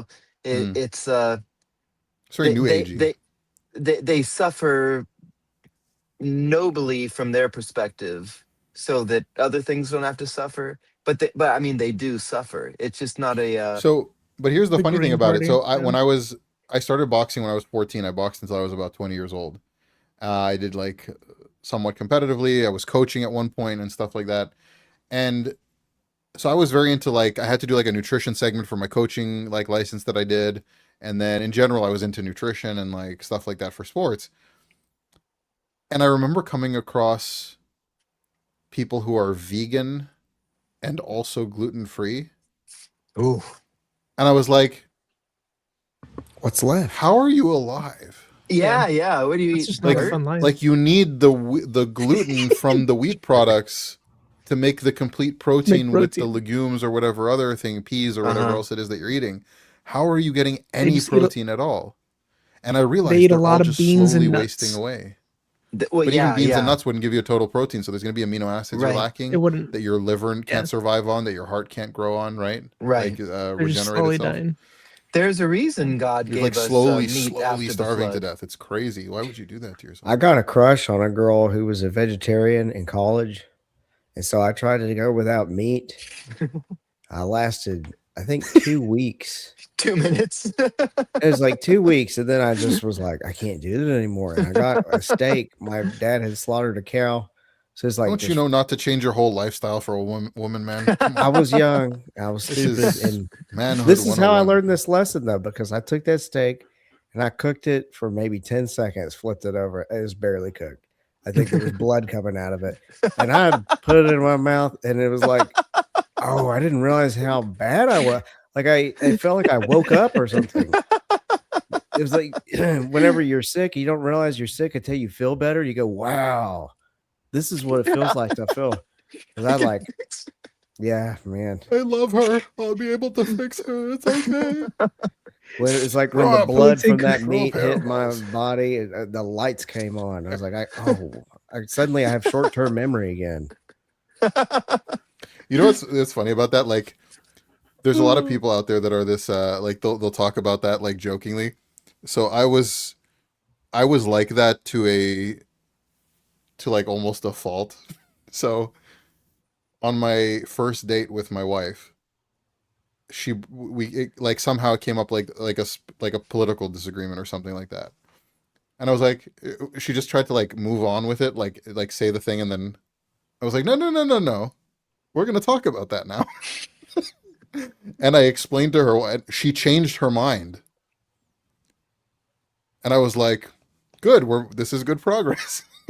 Yeah, that's And then I told her, I was like on the third date, something like that. I was like, okay, so now we're dating. And if this works out in a couple months, I'm going to propose. So I hope we're on the same page.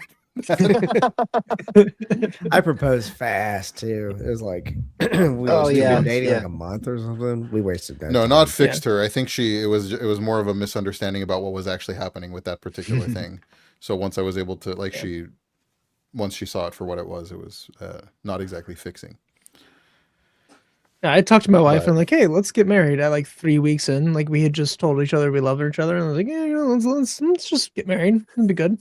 And she's Yeah, I like, was yeah, with- let's do it. And I was like, That's cool. And we still waited 10 and a half months because her family wanted to have a big wedding and like make us wait forever. But my brother, he got married in 2.5 weeks. Like married, like met the girl and fully married, wedding done. Is he In, Satmar? it was 3 weeks total. Did it last? Are they still together? Yeah. Yeah. So Uh, Tanner weird. two kids. says the been burning 7 bush was years. an angel of the Lord, not God. No, it was the angel of the Lord was The in the angel of the burning Lord. bush with Yahweh. The angel of the Lord And is also Yahweh, quote according to quote Genesis that 16. Read quote that Justin angel Martyr. of the Lord. What did that angel of the Lord say? What did he say when he was in the burning bush? I am Yahweh. Mm. Israel. Yeah. And note that angel means messenger. It's not like a Yeah, taxonomy right. or a We have a biology. weird, we have Right. a Western idea of what an angel Is is, it but taxonomy? malach, I messenger. said the wrong word. John the Baptist is Isn't even taxonomy called. like when you take animals and that's taxidermy? Never mind. Yeah, I think taxonomy is like when you make a list of different categories and figure out what's in each category. I was like, your accent just tells me that you're talking about taxidermy, so I just We got this armadillo. Even sits John on the my Baptist is bookshelf called and- an angelos in the New Testament. He's called a messenger. It's that same Right. word. So know that I mean, there's the humans messenger of called the in Lord. the Old Testament as well, using that specific phrase, the melech. So like you have the messenger of the kings. Mhm. Yeah. It's kind of like Satan. Satan could theoretically be a job title, or it could be a name. Right, right. Hebrew's just a little vague sometimes, and a lot of the names also have meanings itself. Mm. But it's like an ontological. It's not a species claim. The angels are not species. Right, right. Spirit beings are a species. Seraphim might be a species, but it's definitely a job title. Cherubim might be a species, but it's definitely a job title. Kiruvim. Yeah, it's all over the place. more honored than the cherubim. and Seeing which one more specifically, the dude just spamming. glorious beyond compare. Huh? Who's spamming what? There's Oh, a dude Tanner who's just- claiming to be Jesus in the chat. Ooh, Who's the claiming to be last person Jesus that in the did chat? that In with my me chat? was a demoniac. Yeah, or I can't tell if it's your chat or Christian Gadfly's chat because both of your chats look the same in mine for whatever reason. But I don't see anyone assume claiming it's to be yours. Jesus in my chat. Oh, it must be. It's Christian Gadfly. They Of always course. find me. I don't know how. Yeah, Gizzo magnet. his name is literally Jesus is my name. Why do some Oh. of the things not come So- through the chat? That's weird. You know what's interesting? There was this guy about, I think it must have been at least 10 years ago, but before, there was this guy who built up some sort of internet presence, and he happened to be doing it from my hometown, El Paso, Texas. And he was saying that he's Jesus returned, and I wonder whatever. I mean, we could all kind of imagine whatever happened to him. He probably, I mean, all sorts Guessing of who knows orgies. what. Yeah, probably right. But he was making all these videos, and it was like, wow, that's he's from my hometown. So then I'm like, I'm gonna watch, like, what's going on? What's going on back there? Since I haven't been back in a long time. And then he was Somebody got what I was singing. more honorable than the Keruvim, the most. Oh, I missed it. Oh. And the Keruvim more glorious compared. glorious beyond compare than the seraph. Is this some it's the- Catholic tomfoolery? Are you indoctrinating us, Ash? It's an Eastern. Eastern Catholic, Eastern Orthodox hymn for the Blessed Theotokos, sung during the Ah, Divine Liturgy. Theotokos. That's something I've just learned recently, the Theotokos. Stop doxing yourself. To be fair, that's his childhood city, not what he currently Yeah, is. I ain't there no He's not more. currently in Texas. Yeah. Although maybe Yeah, so one you day, just no, I learned won't go about back. Theotokos? Yeah, maybe the last year or so. Do you grant the title to the Blessed Virgin? Oh, it gets so tricky, Ash. It gets so tricky, and now we're 3 hours in. I don't know if we ought to do Is she this not? now. Is she not the God bearer? She's the god bearer. Yeah. I think Now, is I, she the I was mother of upset. God? I was upset when I She is the mother read of God. that was it Hezekiah? Who was it that destroyed the the brass serpent, because Hezekiah. it Hezekiah. yeah, I remember reading that and think, why'd you do that? Just like tuck it away, take it away from the people, but preserve that. That's really cool. We need that. And so uh the connection, the reason I go to that is I think language gets very tricky in this, because it requires that I don't feel comfortable that saying that Mary was the God bearer, because of paganism, where there is that, Right. Would there you be is the comfortable saying that Jews should be circumcised? Jews should be circumcised. Yes. But what about paganism and all the pagans that circumcised?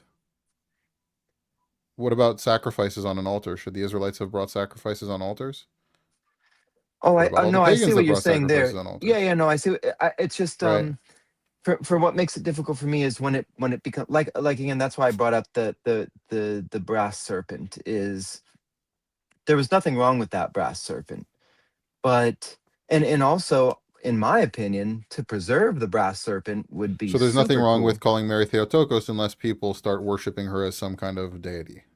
Yeah, okay, yeah, that's Yeah. Well, that's a then good good, way to because sum no it up. Catholics or Yeah, Orthodox worship Mary as a deity. yeah, no, So we're and good. see, that's where the language I gets wouldn't, a little not bit none. I know difficult. that there are people out there that are crazy. Yep.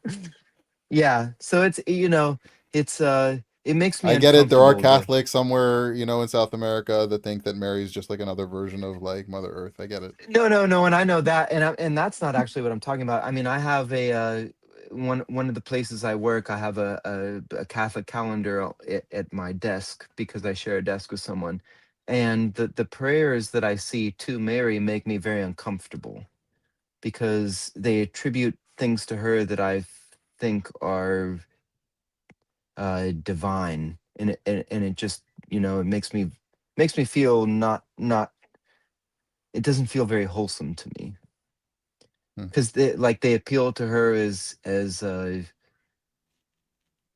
way that I pray to Jesus is the way that I'm seeing prayers to Mary, and I think it feels very idolatrous to me.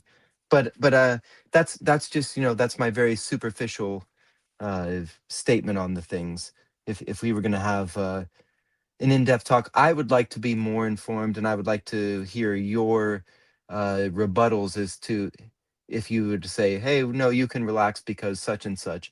So I don't want to, I'm not speaking authoritatively, I'm Yeah. just speaking more anecdotally. I was just When I curious your take on read it. certain things to Mary, I think, oh, that makes me not so comfortable, because I think this language should be reserved for God only. No, I get that. We could have a conversation about it. We could do it on a stream if you wanted, and get somebody who's also more knowledgeable than me. If you wanted to talk to somebody who could explain it better than I can, even. So Well, I actually I'm not like an expert talking on to you though, Mariology. because I don't think we need experts. I Right. think I think a lot of the times, it's the people that are working things out for themselves, because the experts are going to give the this side and this side argument, but the people in the in between will bring up things that even a lot of the experts maybe haven't heard or dealt with, because they're secure in their expertise. So it Yeah, could that be would be a fun interesting either. conversation. We could do that. Because then I could But we'd have to do also this at. But make my pitch to if I can, convert you to slippery Judaizing. well, then we'd have to do this.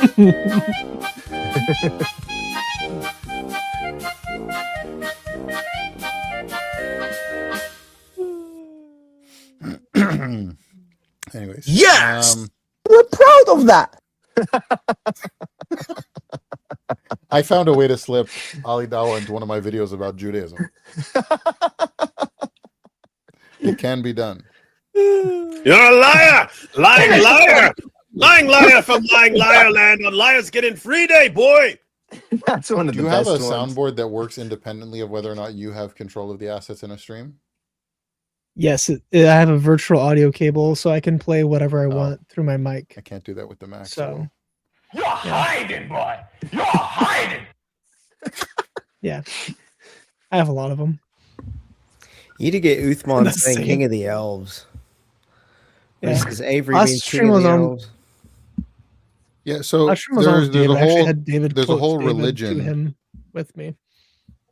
It's funny with like a soundboard thing. It's fun. Yeah, with my mic.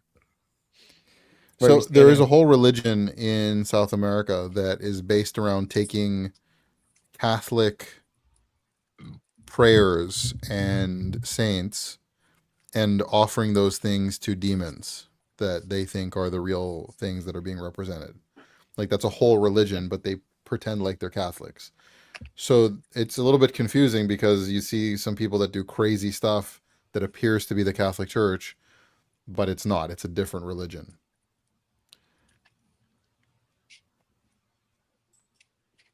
This is where I might chime in and say I know the what's the There's one where kind they of a worship funny- the Santeria? dead the skeleton woman, like the drug dealers worship her. Santeria, I think. That's what I mean. It's like Mujer de Muerte or something. Dia de los Muertos. La Bruja. Yeah. La Muerte. There's a lot of syncretism in the Central Yeah. and South American Catholicism. Well, you Like have the Day crazy, of like the somebody was Dead. just telling me that. So, like the cartels that are not part of that religion but are Catholics, like the ones that happen to actually be Catholics, but are cartel members, and this would be the same thing with like the Cosa Nostra, with like the Italian like gangs in New York and stuff like that.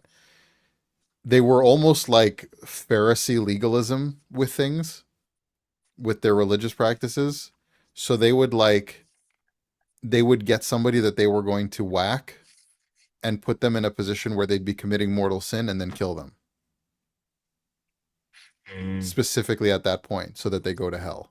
But it's like that's not the way. Like the Catholic Church teaches about mortal sin and venial sin, but that's also not the way that like God is not legalistic.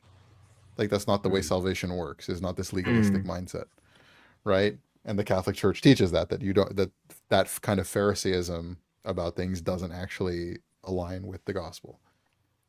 I thought about writing another college story. I thought about writing a fiction where there was this cult that believed you could only be saved if you were killed right after you accepted Christ, because they thought that you'd sin again and that you couldn't be cleansed of your future sins. That'd be so creepy. Crazy mystery novel. Wait, so all the cult leaders are not saved? Yeah, they would just, we're going to get as many people into heaven as we can, but we know we're going to hell anyway, kind of thing. Pretty How can you wild trust them? premise for a book. It's like a law. Oh, that's why I don't believe like They that. are The the bad greatest of guys. deceivers. So, can somebody explain this to me? Because I'm not very well versed in the Islam stuff. You know the game where you do this, and if the person looks, why do Muslims do that on their thigh while they're praying?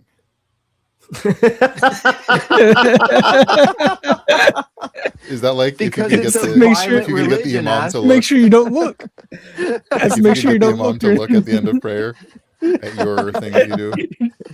Just go up and start punching them. I don't know. Maybe the same reason all their thumbnails look like. It's like, what are you doing? You're trying to take a crap or? I seriously have no idea what that is, by the way. Just noticed, I'm like, why are they all doing this? Yeah, well, I have no Pointing idea. towards the. I've never noticed Pointing that. towards Mecca. It's the Qibla. So Yeah. they're pointing their prayers Yeah, I've towards. seen this, you know, the Tawheed and But everything. what about the yeah. ring on I'm not like so- the? You do this to point towards Mecca. It's part of your dua.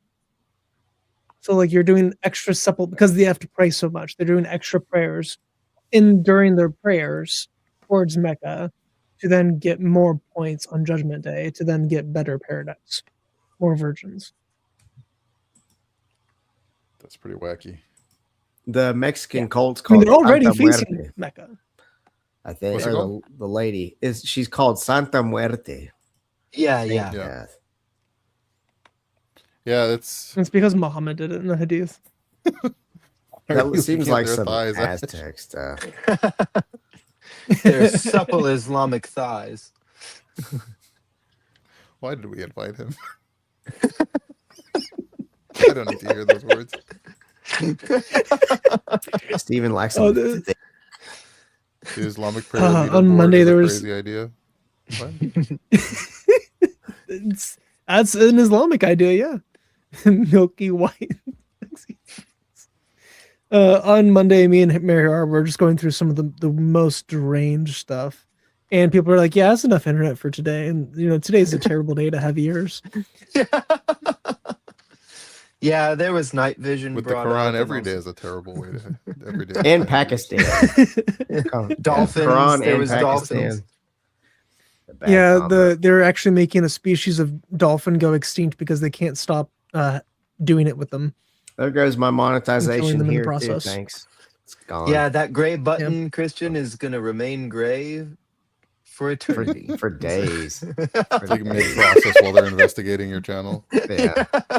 What I is have this? never had a Man. video demonetized somehow. I only had one taken down because I quoted the Quran about the Jews. So, Well, you know who's in charge of YouTube, by the way. the Muslims. Yeah. In Indonesia.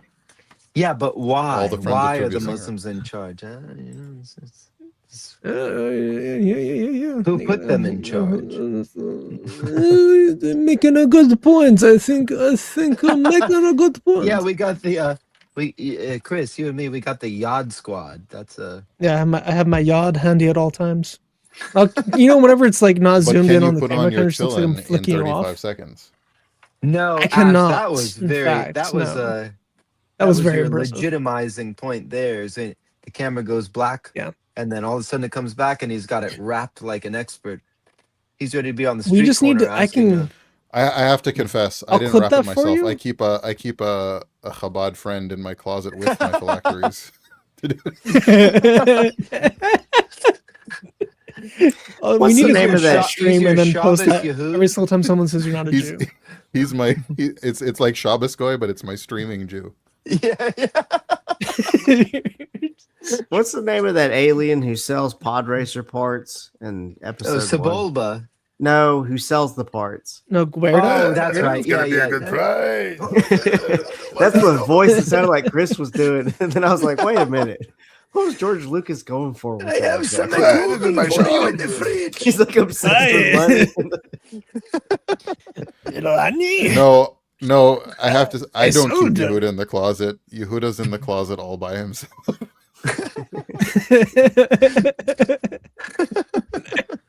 Dude, he still messages me on like Facebook and stuff. Like he still DMs me, and I'm like, I have not interacted with you in He's over obsessive. a year.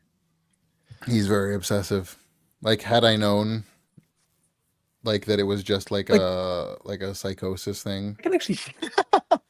I will check the date. That No, the seriously, last he time had I interacted he had with some him. friend, like as he was becoming religious in college. Supposedly he had some friend who like was Love dating it. and then 9 married a months. Christian girl and left Judaism. And so he's like, It has been He's 9 now months in since the I actually talked to shadows. the man, and he's still DMing me. He's Yeah, here. Chris, isn't that the didn't one that leave would show Radar up? alone for like a year and a half. He showed up on a couple. Yeah. We were doing. I think we were in Genesis. Was that the guy? Yeah, He would show up and. he showed up in the comment section and complained a bunch. Okay, yeah. But there's several people like that. What did he DM me about? He just DMs me like takedown videos that he's gonna do in the future of like especially specifically Ash and Israel Horowitz. He'll just DM me videos he's doing about them, and I'm like, my guy, I'm not even talking about rabbinic Judaism right now, other than the fact that Islam is rabbinic Judaism too, electric boogaloo. I'm not even focused on that at the moment. Just Why tell are him you that I'm still actually DMing me AI. about stuff with Ash and Israel? It's just I don't get it. I don't understand. But I think it is the Holy Spirit calling to him in some way. He's Well, just Fazy, Chris, you feeling had it. Fazy for a while, and I haven't seen him in a long time. But he was actually he was an interesting fellow. If that I think I Fazy You ran said it, him not off. me. The IJP Mexican. Stole him from me. Tienes razón. Maybe he wants Uh, tips. it's true. I know it's like the guy doesn't show his face online, but accuses like other people of being cowards. Yeah, and I'm doxing myself left and right with restaurants just for the sake of talking about good coleslaw. It's a noble effort. Yeah. Got to defend You the just wanna coleslaw. fight. Sometimes I wonder if I should dox myself, and then people will like look it up, and then they'll realize that like everyone that lives around me are Navy SEALs and Green Berets. I mean, I've got a mezuzah Yeah, on I am my, no on my longer front that door, and I after Like October 1,500 7th, I houses got a of little like bit dangerous nervous. people. I live in a very liberal city now, and there's like maybe 10 gun owners. So I am not in a safe place. My neighbors are the ones who would be coming for me. Well, my address is Social security by accident. So this time at this restaurant growing up, and they asked me for my social, and I gave the it to last them. four and of it my was, social are, and my favorite color is. Steven loves Nigerian princes. Chris is 4 of those gun owners. Yes, I do have a gun per person in my household. So I am about Including to my take it kids. off. I'm too tired, guys. I'm out of It's steam. it's a good. I yeah, have to live stream on this is Zoom. a good time to close. So how about we say goodnight, and we'll do the outro video, and then say goodbye off air. Mm. All good. All right. Have a good night, everyone. It's been fun. Hope you learned something Lila about Tov. Reform rabbis along the way, and Alex O'Connor's dishonesty. No. Unless he really didn't know, but I Yeah. find it hard to believe. All right. Good night. Glory to the Father, and to the Son, and to the Holy Spirit.